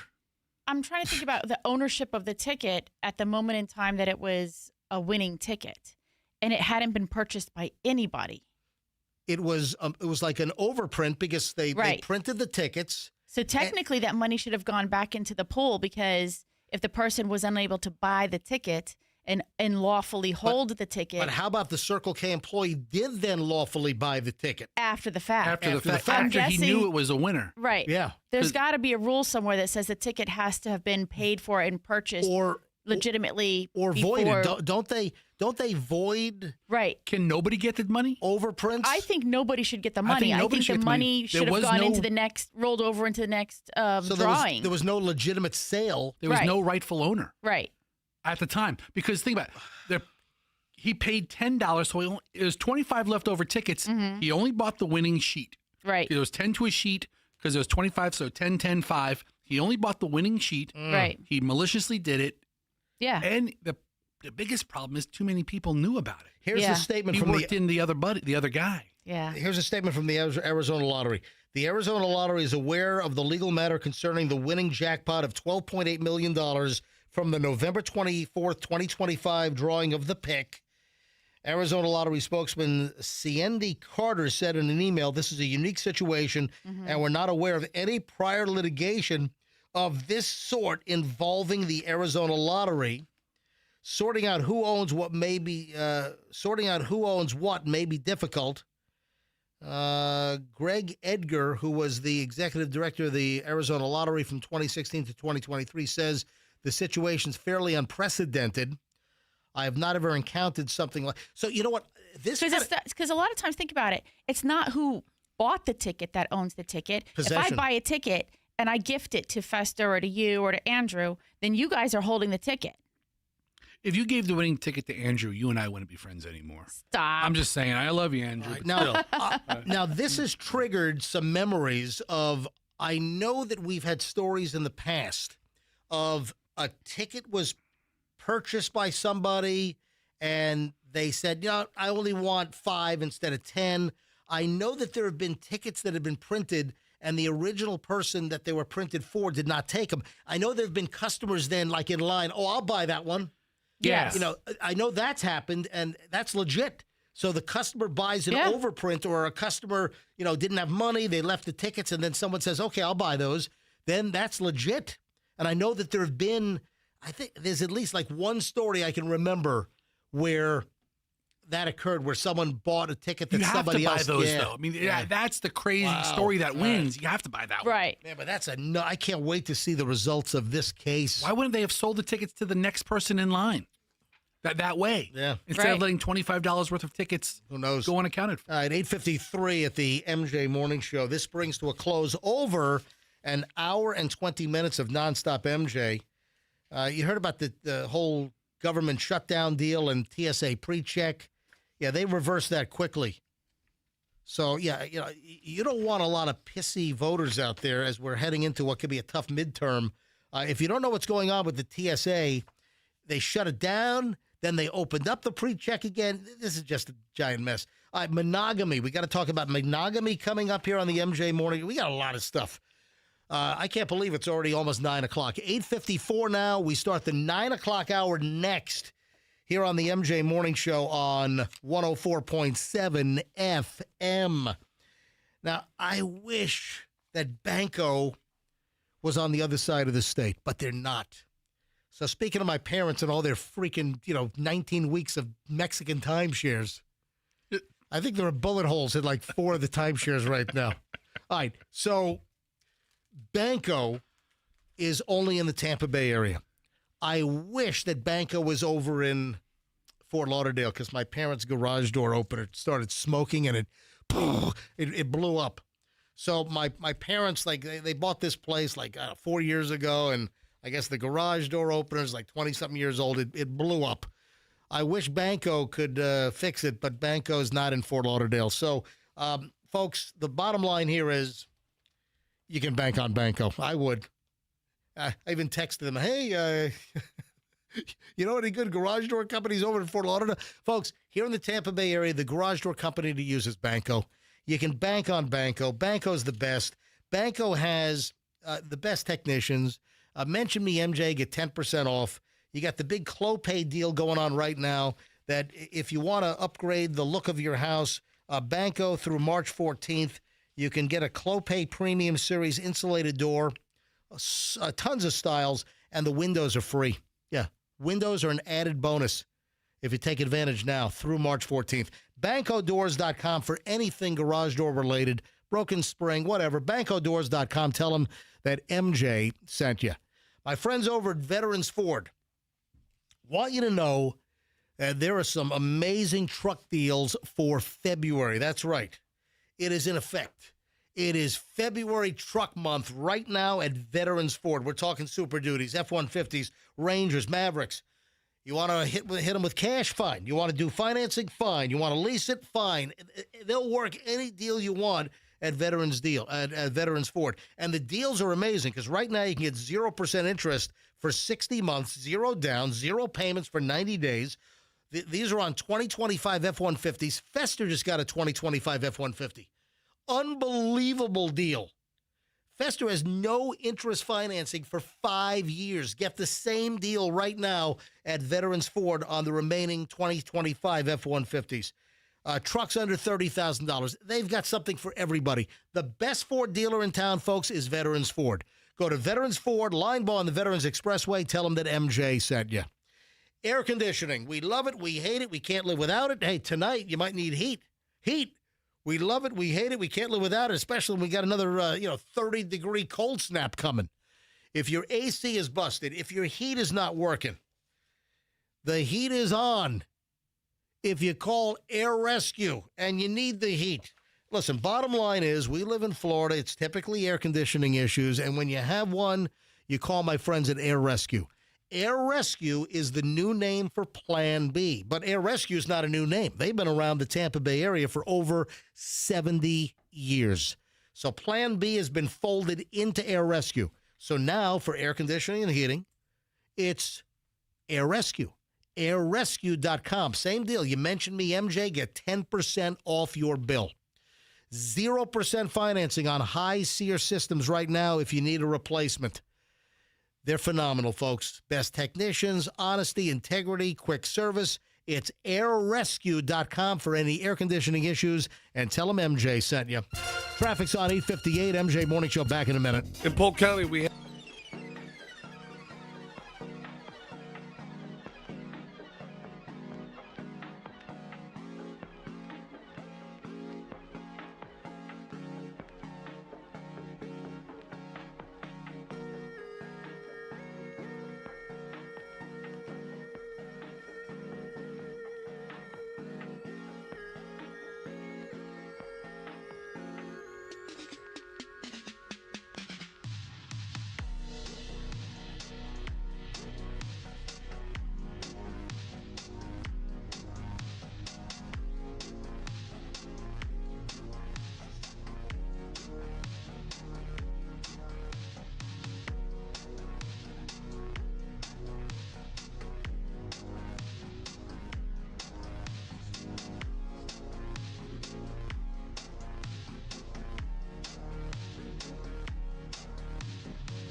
So were people getting sloshed at hat tricks in downtown Tampa? I don't like see at 8 o'clock yesterday morning watching U.S. Olympic gold. You know what? What's the price of gold? I guess it's 2 teeth knocked out in the case of who's the hockey player got 2 teeth knocked out? I think it was Hughes, right? Is that Was him? it during the game? Yes. Oh yeah. That's what I was going to ask you because Jack Hughes. yeah, Did he he- had no teeth at the end. You're gonna look pretty funny eating corn on the cob with no freaking teeth. But I didn't know. You know what? I think Fester, you told me how a lot of them don't have any teeth, like or are missing a lot of teeth. Oh, yeah. And then they have I don't know, They have, veneers or something put in. or they have bridges that they use for going out on the town. But Right, during, but the, during the game, game, a lot of them have they take the it missing out. teeth. They go to Yeah. Dr. Childers, get some implants up in there. I mean, Yeah. yeah. So here's the winning call. This is overtime and amazing. First U.S. hockey gold since 1980. Behind the net. And it's Werenski. Now Jack Hughes pokes it around McCarr. United States with numbers. Back across it comes. Jack Hughes wins it. The golden goal for the United States. For the first time since the 1980 miracle, the United States takes the gold. Jack Hughes beating Jordan Bennington.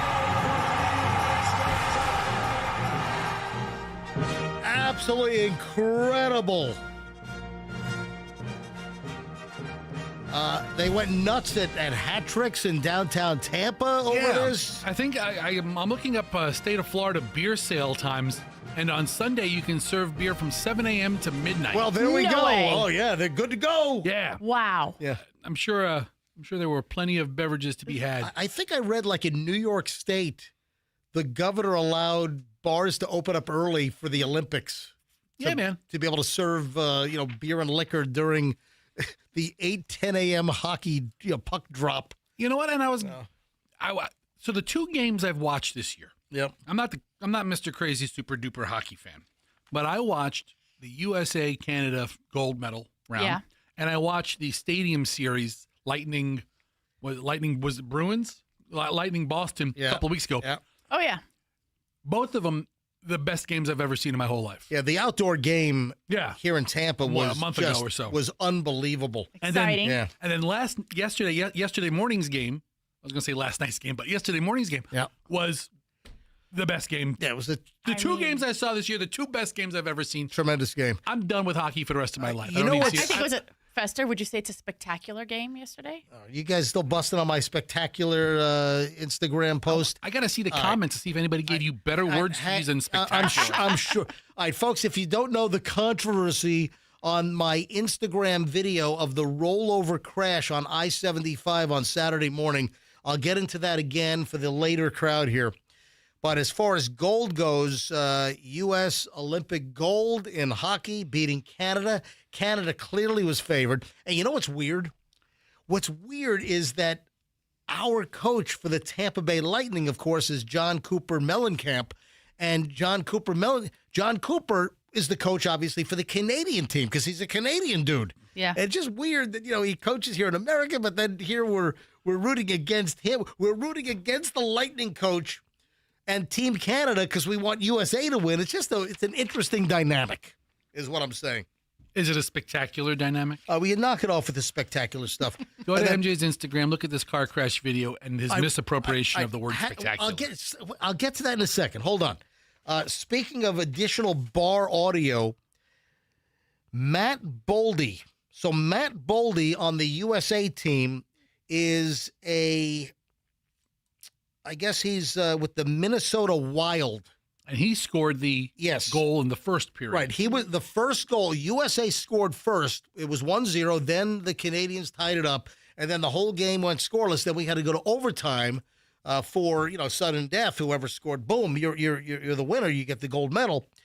So Matt Boldy's mother works at a bar in Mansfield, Massachusetts, where he is from. And the bar was open. Everyone's getting liquored up, watching the hockey game, 8 o'clock yesterday morning. And this Boldy, who is an NHL player on the U.S. team, mother is a bartender at this bar, and this is great. Footage was captured by the local Boston channel WBZ, and they caught audio and video from inside the bar as her son, the bartender's son, scores the first goal.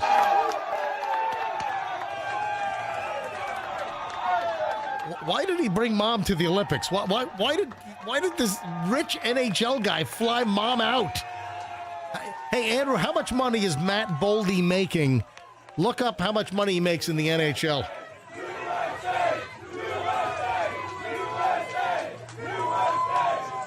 Yeah, it was at the Catman Cafe in Mansfield, Massachusetts. Son, I'd love to go to Italy, but I got to work the morning shift on that Sunday. All right, Andrew, turn your mic on. How much money does Matt Boldy make? He's in the third year of a 7-year, $49 million contract.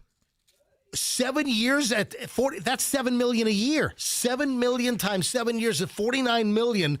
And he didn't fly his mom out to Milano, to Cortina to see him play in the Olympic gold. Really? How old is Boldy, Andrew?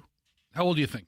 24, 25, All right, 27. I don't know. So that means mom. Yeah, he's 24. All right, so Boldy's 24 years old. So let's say mom's, 48.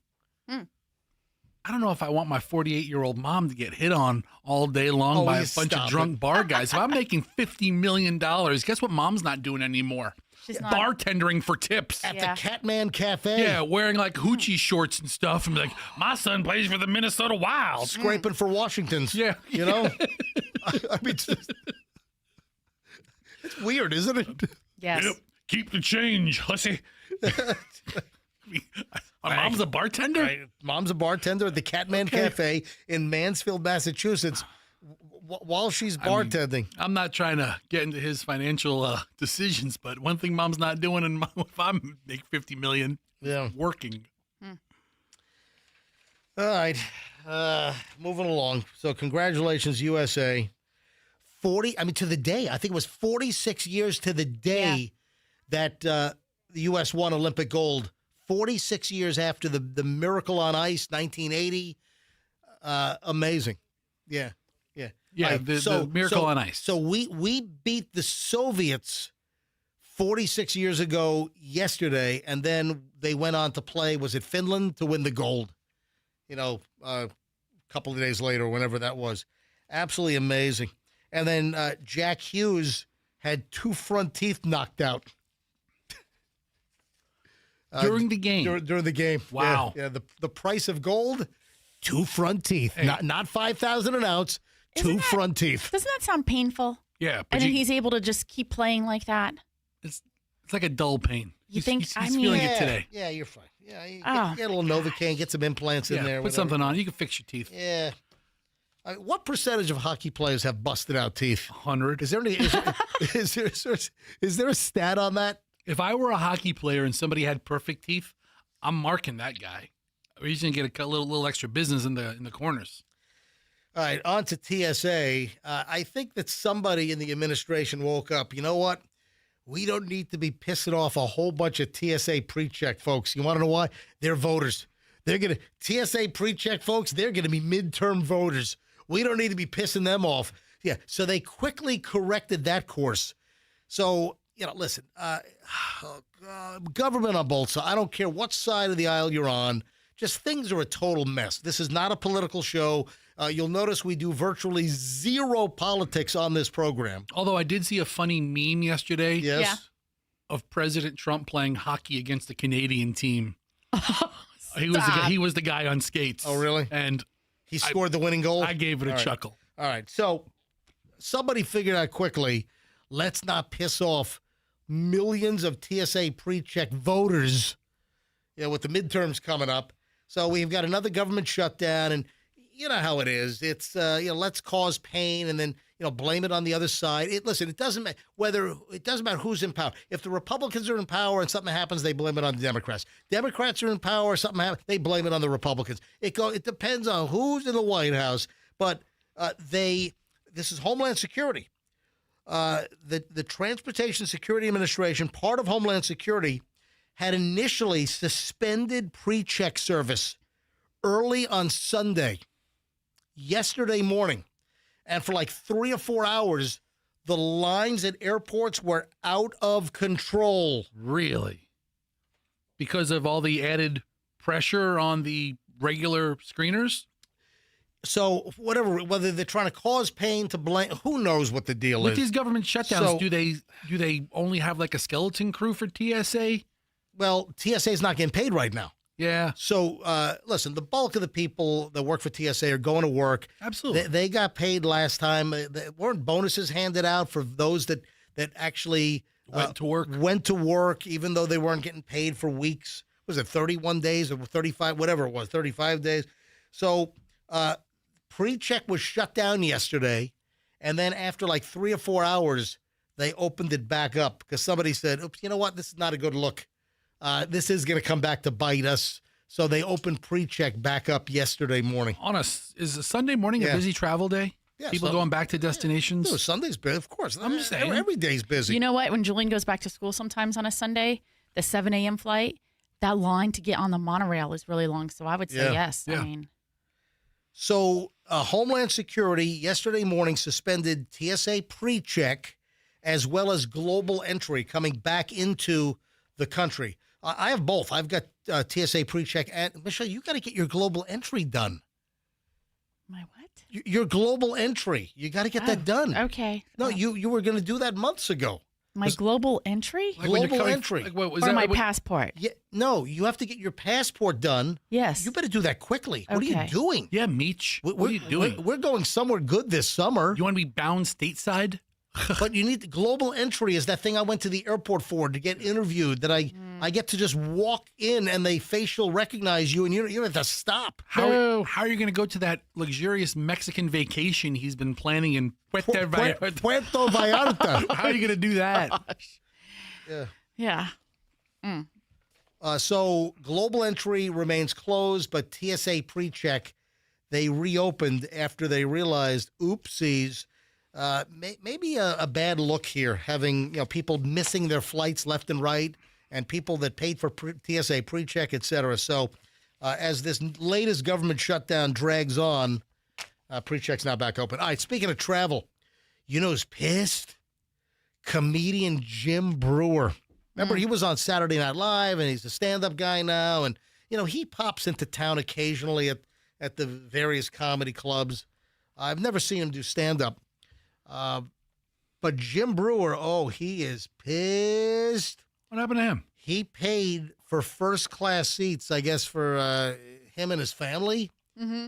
And because of the American Airlines contract with the pilots, Oh, yeah. they got bumped back to coach on a flight from Hawaii back to the mainland.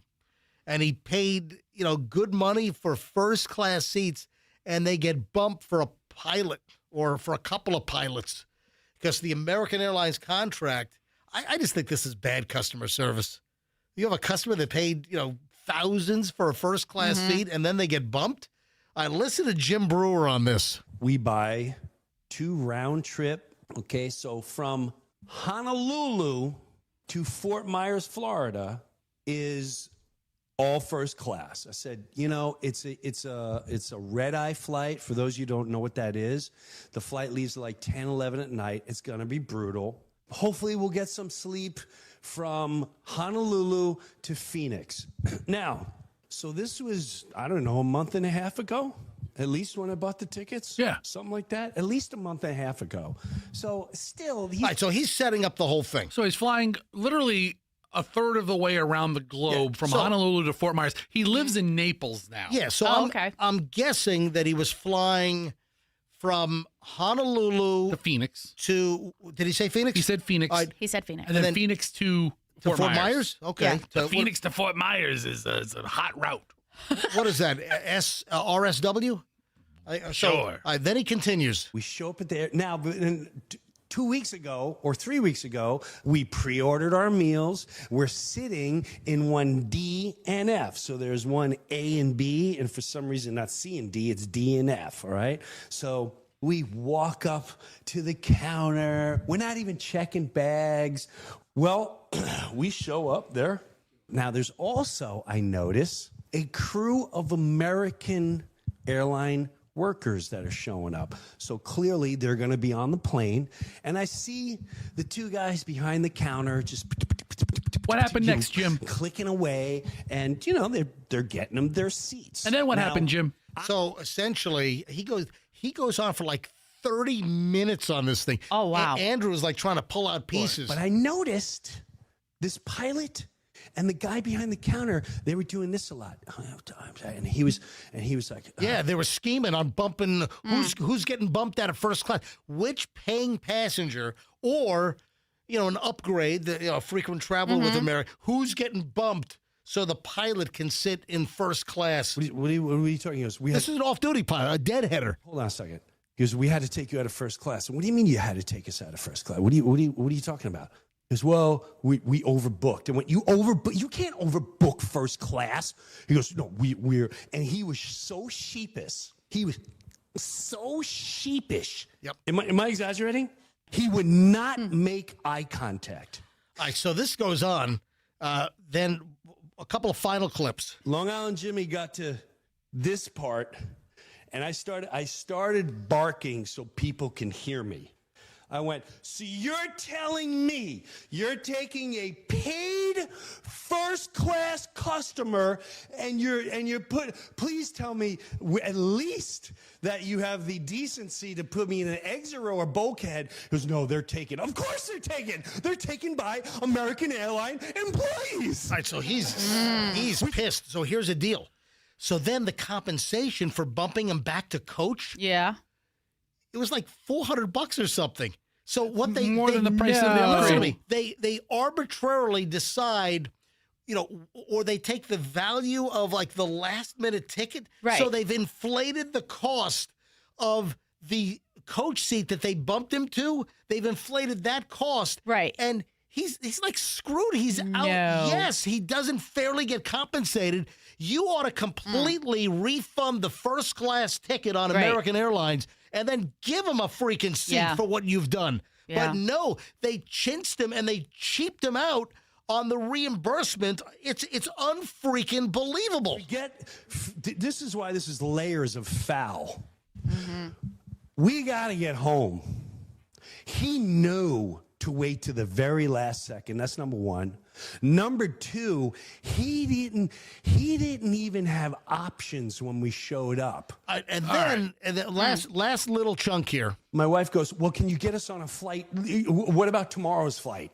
I said, I don't want to fly tomorrow. We're booked. And he goes, all right, let me see what I can do. Oh, I can get you on tomorrow night's flight. And we went, great. First class. He didn't even have the audacity to say no. And he was going to, this is what he said. He goes, all right. Andrew said let it roll. All right, hang on a minute. Andrew said let that one roll. Yeah, let it go. All right, hang on. I will. Here we go. Tomorrow's flight. All right. I said, I don't want to fly tomorrow. We're booked. And he goes, all right, let me see what I can do. Oh, I can get you on tomorrow night's flight. And we went, great. First class. He didn't even have the audacity to say no. And he was going to, this is what he said. He goes, no, it's not first class, but it's economy plus. Oh, whoopee-doo! Oh, wow. Thank you, Mark. You're so kind. Hey, who wants a first class ticket for a couple $1,000s when I could be sitting in economy plus? Well, your employees in my seat drinking my drinks and eating my food. Thank you, American Mark. Thank you, American Airlines. You're so kind. So this guy goes, he goes like this. He goes, I could sit you in economy plus. And he has the audacity. He goes, it's actually quite nice in economy.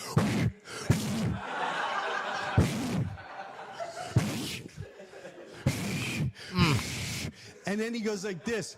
And he goes, the only issue, besides this economy plus, even though you paid for first class, is I can't sit you guys together. Oh, So Jim Brewer is now saying, comedian Jim Brewer is now saying he will never fly American Airlines again.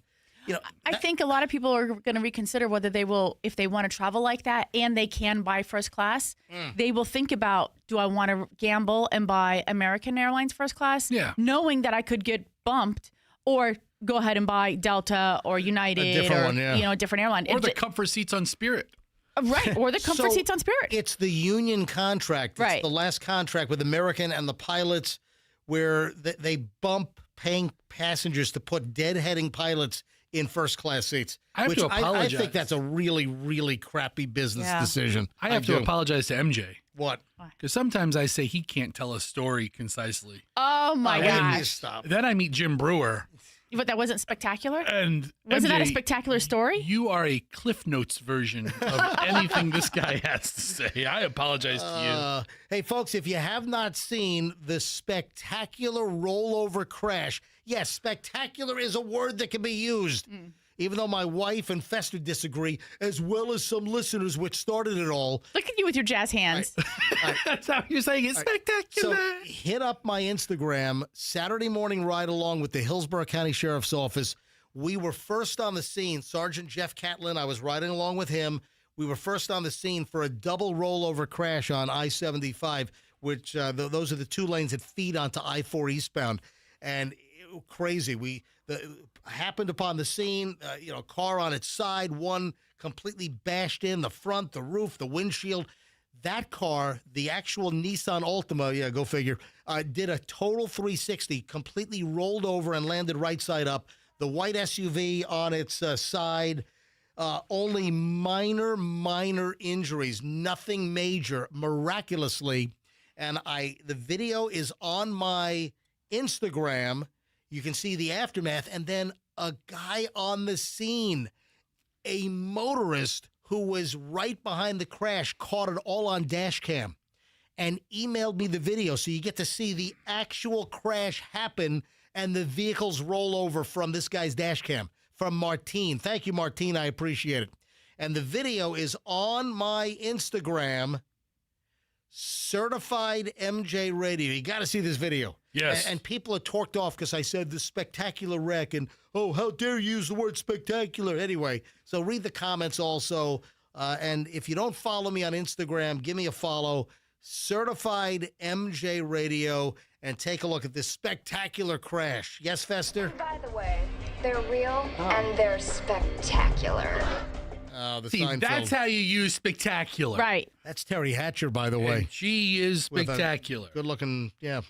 She's beautiful. But spectacular is a fine word to use. I'm sorry if some people don't like my use of the word. You're a spectacle using spectacular. All right, so look at the video. Certified MJ Radio on Instagram. Check it out right now. Were you wearing your spectacles? 9:25 at the MJ Morning Show. Barry Manilow news. Another Barry Manilow update. Because he's, supposedly coming to town. Well, we'll see. Barry Manilow up there. Look, I got a lot of stuff. I don't want to waste too much time here. When we get back, it's the final chunk of the MJ Morning Show here on Q105, 104.7 FM. It's a miracle. Oh, so Michelle, we went to see Boy George. Yes. Last Wednesday night, the Hard Rock. Great show, great event center at the Hard Rock. We went to see Boy George and Culture Club, and one of the songs they did was It's a Miracle. Toyota of Haines City. Do that again. It's a miracle. Toyota of Haines City. It's a miracle. One of the Culture Club songs. Anyway, folks, if you want a miraculous experience, if you want a spectacular and miraculous experience at car buying, go to Miracle Toyota. So Miracle Toyota is in Haines City, Polk County. Anywhere in Polk County, if you can hear my voice, if you're in Lakeland, if you're in Haines City, wherever you are, if you're in Frostproof, all right, you need to go to Miracle Toyota. They're going to treat you well. It's a stand-up operation. You're going to have a great time buying your vehicle, car, truck, SUV. Listen, the Toyota lineup is spectacular. It's a fantastic lineup, and you're going to get a great deal at Miracle Toyota. Do me a favor. Help the MJ Morning Show out. When you go to Miracle Toyota, tell them that MJ sent you. Miracle Toyota, Haines City, Polk County. Tell them that MJ sent you. Thank you very much. Traffic's on at 9:27. Let's grab Schreiner with the latest, then we're back in a minute. In Polk County.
Got a tetanus shot by any chance?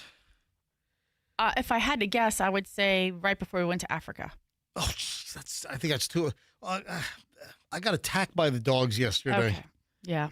Well, I mean, they didn't attack me. I had to break up a dog fight. Mm-hmm. So our female Jack Russell Scout, she can be such a bitch. And they get into a tussle. So Scout, the female, who can be a bitch, she wears the pants in the doggy family. And Gatsby is male. Gatsby is a bigger dog, weighs more, but Scout, the bitch, will manhandle Gatsby. And they got into a fight yesterday over, I guess, who was going to go out of the door into the backyard first. And, man, she will clamp on and latch on, I mean, till like the death. And I got to get in there and stop it. So I had to grab her by the mouth, and she bit me. I've got a puncture mark. I think I did a Google search for dog bite, and it was like, run your hand under warm water with mild soap for 5 to 10 minutes. So I had a puncture on my ring finger. Right at the first knuckle. The ringless ring finger? Yeah, the ringless ring finger, exactly. The one that I don't wear my wedding band on. Should get a tattoo. Yeah. Oh, bless you. Thank you. That's his first tattoo. And then I got bitten on, on top of where the cat scratched me and bit me at my parents' house on Super Bowl weekend. Cat scratch fever. I mean, what's going on here? I'm getting attacked by cats and dogs. Anyway, the dogs would never bite me, but I had to break up the dog fight. And then but the Google said, make sure you're up to speed and up to date on your tetanus shot, which I have no idea when the hell I got a tetanus shot. So I think I cleaned it out. I ran it under warm water with mild soap, cleaning it out for like probably 7 minutes. I thought tetanus was in like if you got pierced by metal. Yeah, I think that like if on a fence or on do me a favor. Nail. Yes. I think traditionally we've always thought about tetanus being a metal thing, and I always heard that if you get tetanus, that it'll lock your jaw or something. Heavens forbid, locks your jaw. That'd be. It's the MJ Morning Show. Hi, hey everybody, it's MJ. It's 9:36 on a Monday, and I got lockjaw from a dog. Just type in, is a tetanus shot a good idea for a dog bite? Just type, let's see what the Googles say, okay? Let's see what AI spits out on us. Yes, getting a tetanus shot or booster is highly recommended after a dog bite that breaks the skin, especially if your last shot was over 5 years ago. Dog bites create puncture wounds that can introduce tetanus bacteria found in animal saliva. A booster is typically recommended within 48 to 72 hours to prevent infection. I should go get where can I get a tetanus shot? Is that covered by insurance? You can go to the vet. Can I go to CVS? Hey, Andrew, do me a favor. Probably. Andrew, do me a favor. Call. Go to the Googles. Seriously, go to the Googles. Yeah, hold on. Tetanus shots are widely available without an appointment at retail pharmacies like CVS, Minute Clinic, Walgreens, Walmart, etc. Hey, Andrew, do me a favor.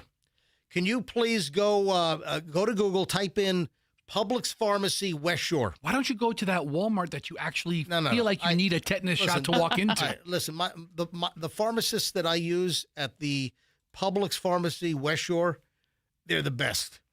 They're phenomenal. At CVS, it's hit or miss. Like CVS, and I haven't gone to CVS in a while. I moved everything to Publix because the pharmacy people are so nice at my Publix. So thumbs up. Andrew, can you please get the number? Get the pharmacy number. So you get and call them up and see if they call them up and just tell them you're Andrew, the producer for the MJ Morning Show. And do they have tetanus in stock? And can I get a tetanus shot at Publix? All right, so I know you can get a flu shot there. I can get hepatitis shots. Well, hang on, I'm going to check. Because Michelle, do you think I should go get a tetanus shot as a precaution? No. Oh, you're talking to me. Oh, you want me to die? No, I just don't think it's necessary. Why not? Did you clean it out thoroughly? I did. Then you're fine. But I haven't had a tetanus shot in many, many years. You know what? You don't like needles. What are you doing this for? Oh, I can take a tetanus shot. No, you can't. Andrew, you calling them up? All right, so hit like 0 to speak to a pharmacist, and just tell them, hey, tell them it's Andrew from the MJ Morning Show, and MJ wants to know if he can come by and get a tetanus shot. It's on their list of vaccines that they offer. At Publix? Yes. All right, I just want to make sure it's in stock. They issue tetanus, shingles, RSV, pneumonia, meningitis, MMR, influenza. All right. All the hepatitis. I think I'm going to go get it. Michelle, I think I'm just for schnitz and grins, I think I'm going to go get a tetanus shot. Why don't you get a pub sub while you're there? Because that will, there are a couple of good BOGOs going on now, too. This is Italy week. Yeah. This is Italian week at Publix. Yeah. There's some, Tillamook ice cream is, since I make my own ice cream, I don't buy a lot of ice cream. But I did notice when I got Michelle's sourdough bread yesterday that the Tillamooks are BOGO. And Tillamook, I think, is among the best of the store brand ice creams. Yeah, or the store-bought ice cream brands, I should say. Tell me that while I'm eating my Bluebell. Okay. All right. Andrew, I like Blue Bunny. Is Andrew on hold? What's the story? Hang on a minute. Yeah, you got to hit 0. I said hit 0. All right, well, you can go. You don't have a keypad? All right. You go to Publix. Just Hold go. On, so you hung up? Just go and show up. Oh, my God. So we have a phone that you can't hit a Okay, right. No, don't get him worked up. Show's almost over. All right. Andrew gets worked up. Yeah, don't. Andrew, I never know what's going to trigger Andrew. Okay. Just let him go. All right. I think he's going to murder us all. You know what triggers him is when you give him instructions that he cannot follow through with that are not as a result of his doing. Okay, I understand it. I feel his pain. Andrew, maybe use your cell phone. Okay. All right. Stop calling a grocery store for your tetanus shot. Just go. Go pick up some limes. You don't need to call. No, we need more temp tea. Go get some temp tea. We need more temp tea. Are you looking at the BOGOs this week? Yeah, this is only BOGOs. Is Coral Reef orange juice on BOGO yet again? That's Michelle's favorite orange juice, and we're out of it. I like to buy that on BOGO because it's about $8 a container. Yeah. Orange juice. Let's see. Come on. It's about time for the. No. No BOGO? No. All right, no BOGO. Hey, BOGO. Barry Manilow also just got a tetanus shot, by the way.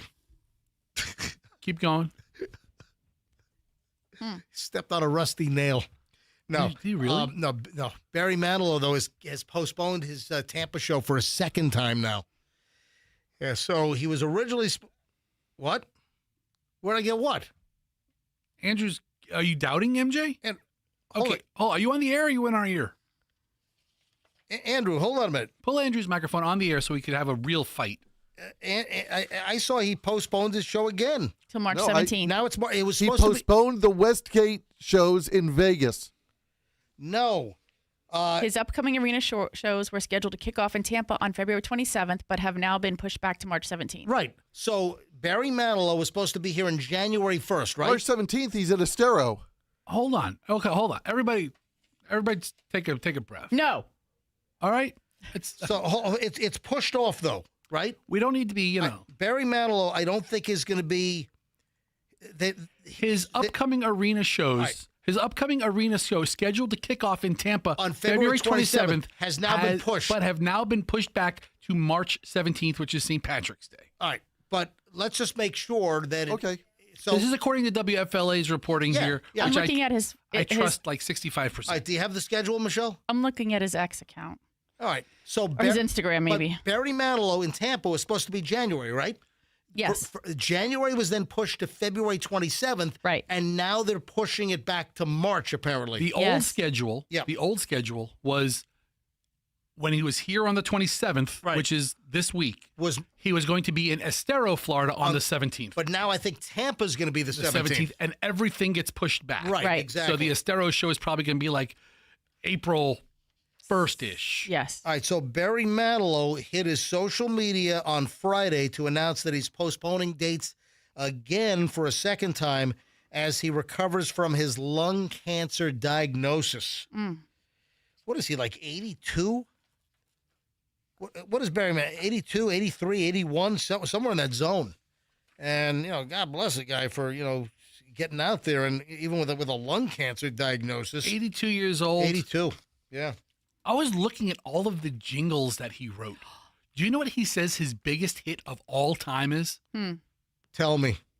Like a Good Neighbor. Roll it. State Farm is there. Yeah. I don't know if this is the whole commercial or what. Brent Whitlock talks about family insurance. You have an obligation to that individual when he buys an insurance, or your Scroll company to the end. is good to you and provide There we the go. service Roll to the end. Roll that he deserves. Here we go. Like a good neighbor, State Farm is there. Yeah, so Barry Manilow wrote that. He wrote that like in the 70s, and he says that's his biggest hit of all time. Wow. You know what else he wrote? What? I am stuck on Band-Aid brand because Band-Aid stuck on me. He wrote that jingle as well. I am stuck on Band-Aid brand 'cause Band-Aid stuck on me. I am stuck on Band-Aid 'cause Band-Aid stuck on me. Because they hold that tight from the back to Band-Aid cling itself, he said. Announcing an improved stay-on adhesive on Band-Aid brand adhesive bandages from Johnson & Johnson. You'll notice the difference because he wrote this. I mean, he didn't just write Copacabana. I would go to a concert and just watch him sing his jingles. That's what I was just going to say. I Does wonder he have if like a jingle breakdown? Right. During his concert, he should just do like a whole medley of all of these because we would. Stop. He did do that. Okay. He has done a medley. Michelle, I think he did a medley. Who did we go to see Barry Manilow with years ago? Friends of ours. We went with friends years ago at the Ice Palace. Yes. To see Barry Manilow, and I'm pretty sure he did a medley of his jingles. He did "You Deserve a Break" today. Can't just look at you go. You're moving. Sometimes you can't slow down. You're rolling. Big Mac and a Coke on the go. McDonald's. We know we won't slow you down. This part here. You've been going strong all day. Oh, anyway. You deserve a break. That part. I mean, he probably wrote the whole damn commercial because the whole thing is kind of like a That's song. not like the original one. That's like a modified version. But there's like 20 versions of it. He wrote "You Deserve a Break" today, so get up and get away to McDonald's. He wrote that. He wrote a finger-licking good jingle for... I'm not familiar with that one. Oh, you want to hear it? No. Okay. I don't for wanna hear that. KFC? Yeah. Something for Pepsi? Yeah, I mean, this guy's written... He would have been a multi-billionaire off of just his jingle... Maybe not billionaire. He would have been a multi-millionaire off of his jingle writing. Right. But no, then he had to write Mandy, and then he had to write Copacabana. Damn overachiever. Yeah. What a spectacular career. Yeah. Will you stop with this spectacular crap already, would you please? I'm never stopping. It's my new favorite thing. All right, the Savannah Guthrie pile today. We Nothing.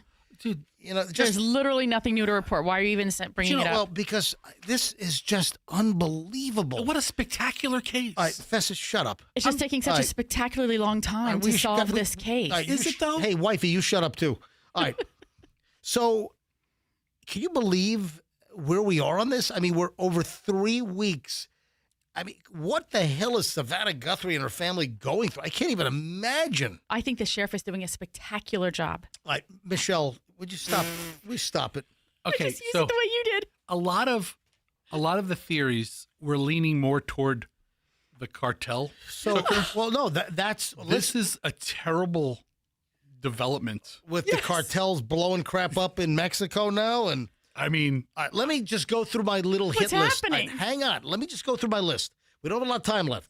So DNA in Nancy Guthrie's case could take a year to analyze. Oh, my God. According to the sheriff. Listen, Pima County Sheriff Chris Nanos revealed that there are problems with the DNA evidence collected from Nancy Guthrie's house that could take up to a year for the private Florida lab that he's using to resolve. Local cops recovered DNA from the missing 84-year-old grandmother's home that does not match her, family members, or people who worked in the house, but is mixed with Guthrie's DNA, and the samples are not complete, he revealed to NBC News last week. Our lab tells us there's a challenge with it, and we understand those challenges. But our lab also knows the technology is moving so fast and in such a frenzy that they think that some of this stuff will resolve itself in a matter of weeks, months, or maybe a year. What? Wait, it might resolve itself in a matter of weeks, months, or maybe a year. What is this, a Friends song? That's like code word for I have no clue. I'll be there for you. A matter of weeks, months, or maybe a year. I'll be there for... What is going on here? What are you doing? It's the Friends jingle. What a spectacular rendition. That's the first thing I thought of. Calm down. Okay, calm down? Yes. Bring it down, bring it down? Yes, please. It's like you're hopped up today. I don't know what's going on. It's all right. We're coming out hot. All right. Then a private investigator is now throwing out what Fester just said. The cartel stuff. That's been out there. Nancy Guthrie may have been abducted by a drug cartel, may still be in Arizona. One private investigator believes Bill Garcia, a California-based PI with more than 35 years' experience, told Border Report he thinks the 85-year-old was abducted in a money-making venture by people involved with a cartel, but may not have been taken into Mexico. All right, so she lived approximately 60 miles north of the border. Exactly. Right. And it's rumored that El Rancho watched the Today Show every morning. What a spectacular connection. Who? What was the guy's name? El Chapo? No, El Chapo, we caught him. Who's the guy that got killed yesterday? Wasn't it El Rancho? I don't know. I don't know. Just some big cartel boss got killed. So now they're shooting up Puerto Vallarta. Yes. Is it El Rancho? El Mencho. Mencho. El Mencho? Mencho.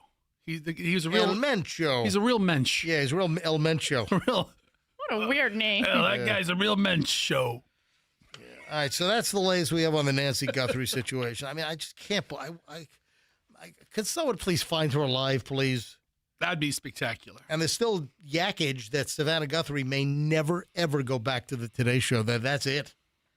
That she's done. I'm just hoping we have a spectacular development in this Guthrie investigation. Maybe today, maybe tomorrow. One way or another, it will be. Next month, next year. Are you guys done?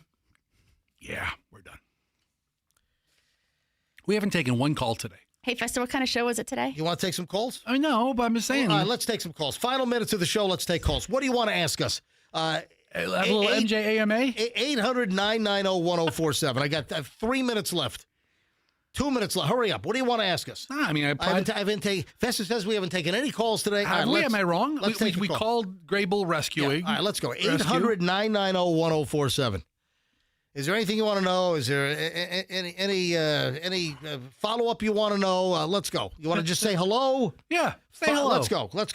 I don't want Fester saying we didn't take any calls today. All right, here we go. 800-990-1047. I'll take a call or two right here. Take it cold. Don't even screen it. Don't even screen it? Yeah, I mean, we do have a dump button. Let's live on the edge. All right. Yeah, I just got to make sure that I didn't leave anything major on the table that I think we can do most of this tomorrow. Yeah, I think I got pretty much everything I wanted. All right, so am I grabbing? Give me a line to grab. I have very little time. Every line's ringing. All right, hurry up. Put a call on hold. Let me grab line 1. What is this, Liliana? Let's find out. Hello. It's David in Tampa. Hello, David. You're on the MJ Morning Show. Hi, David. Hello, sir. I just want to say you had a spectacular show today. Yes! All right, look at those That was the call I was hoping for. Thank you, David. So you thought today's show, David, was spectacular? absolutely spectacular. All right, did you see my video of the rollover crash on I-75 on my Instagram? I did. That was also spectacular. All right, see? It's look at that. virtually limitless the way you can use the word. All right, thank you, David. Thanks for the spectacular call. All right, TJ and Hudson. TJ, you're on the MJ Morning Show. Hi. Oh, hey, I was just calling to say that I thought today's show was spectacular, too. Yes! Jeez. And was wondering if you thought it was spectacular. Yes, I thought today's show was spectacular. Thank you. A bunch of wise asses calling. Kevin and Bradenton. Kevin, hi. You're on the MJ Morning Show. Kev, go ahead. Hey, yeah, I just wanted to make sure that you check and do some research before you get that tetanus shot, because I care about you guys and I like your show, and I want you to do a little research before you get it. Okay? What kind of reason? You can't say that. Tell them what's wrong. Are you an anti-vaxxer? No, just look it up. You're not going to want to get it after you look it up. I've probably had 10 tetanus shots during my life. I'm fine. Dude, you can't say that. Yep. You can't say look it up and then hang up. Email MJ something. All right. So the show's over now. We can't go into a big... The shots have changed since you've been getting them. All right. Oh, okay. Okay, all right. Is the shot more or less spectacular? All right, goodbye. All right, we got to go. We got to get out of here. Folks, that was perfect, by the way. Look, all these spectacular calls coming in. All right, you happy? I took some phone calls at the end of the show. I love talking to the all listeners. Right, folks, we got to go. Have a good one. We'll see you back here tomorrow. MJ Morning Show on Q105. And let's be careful out there. The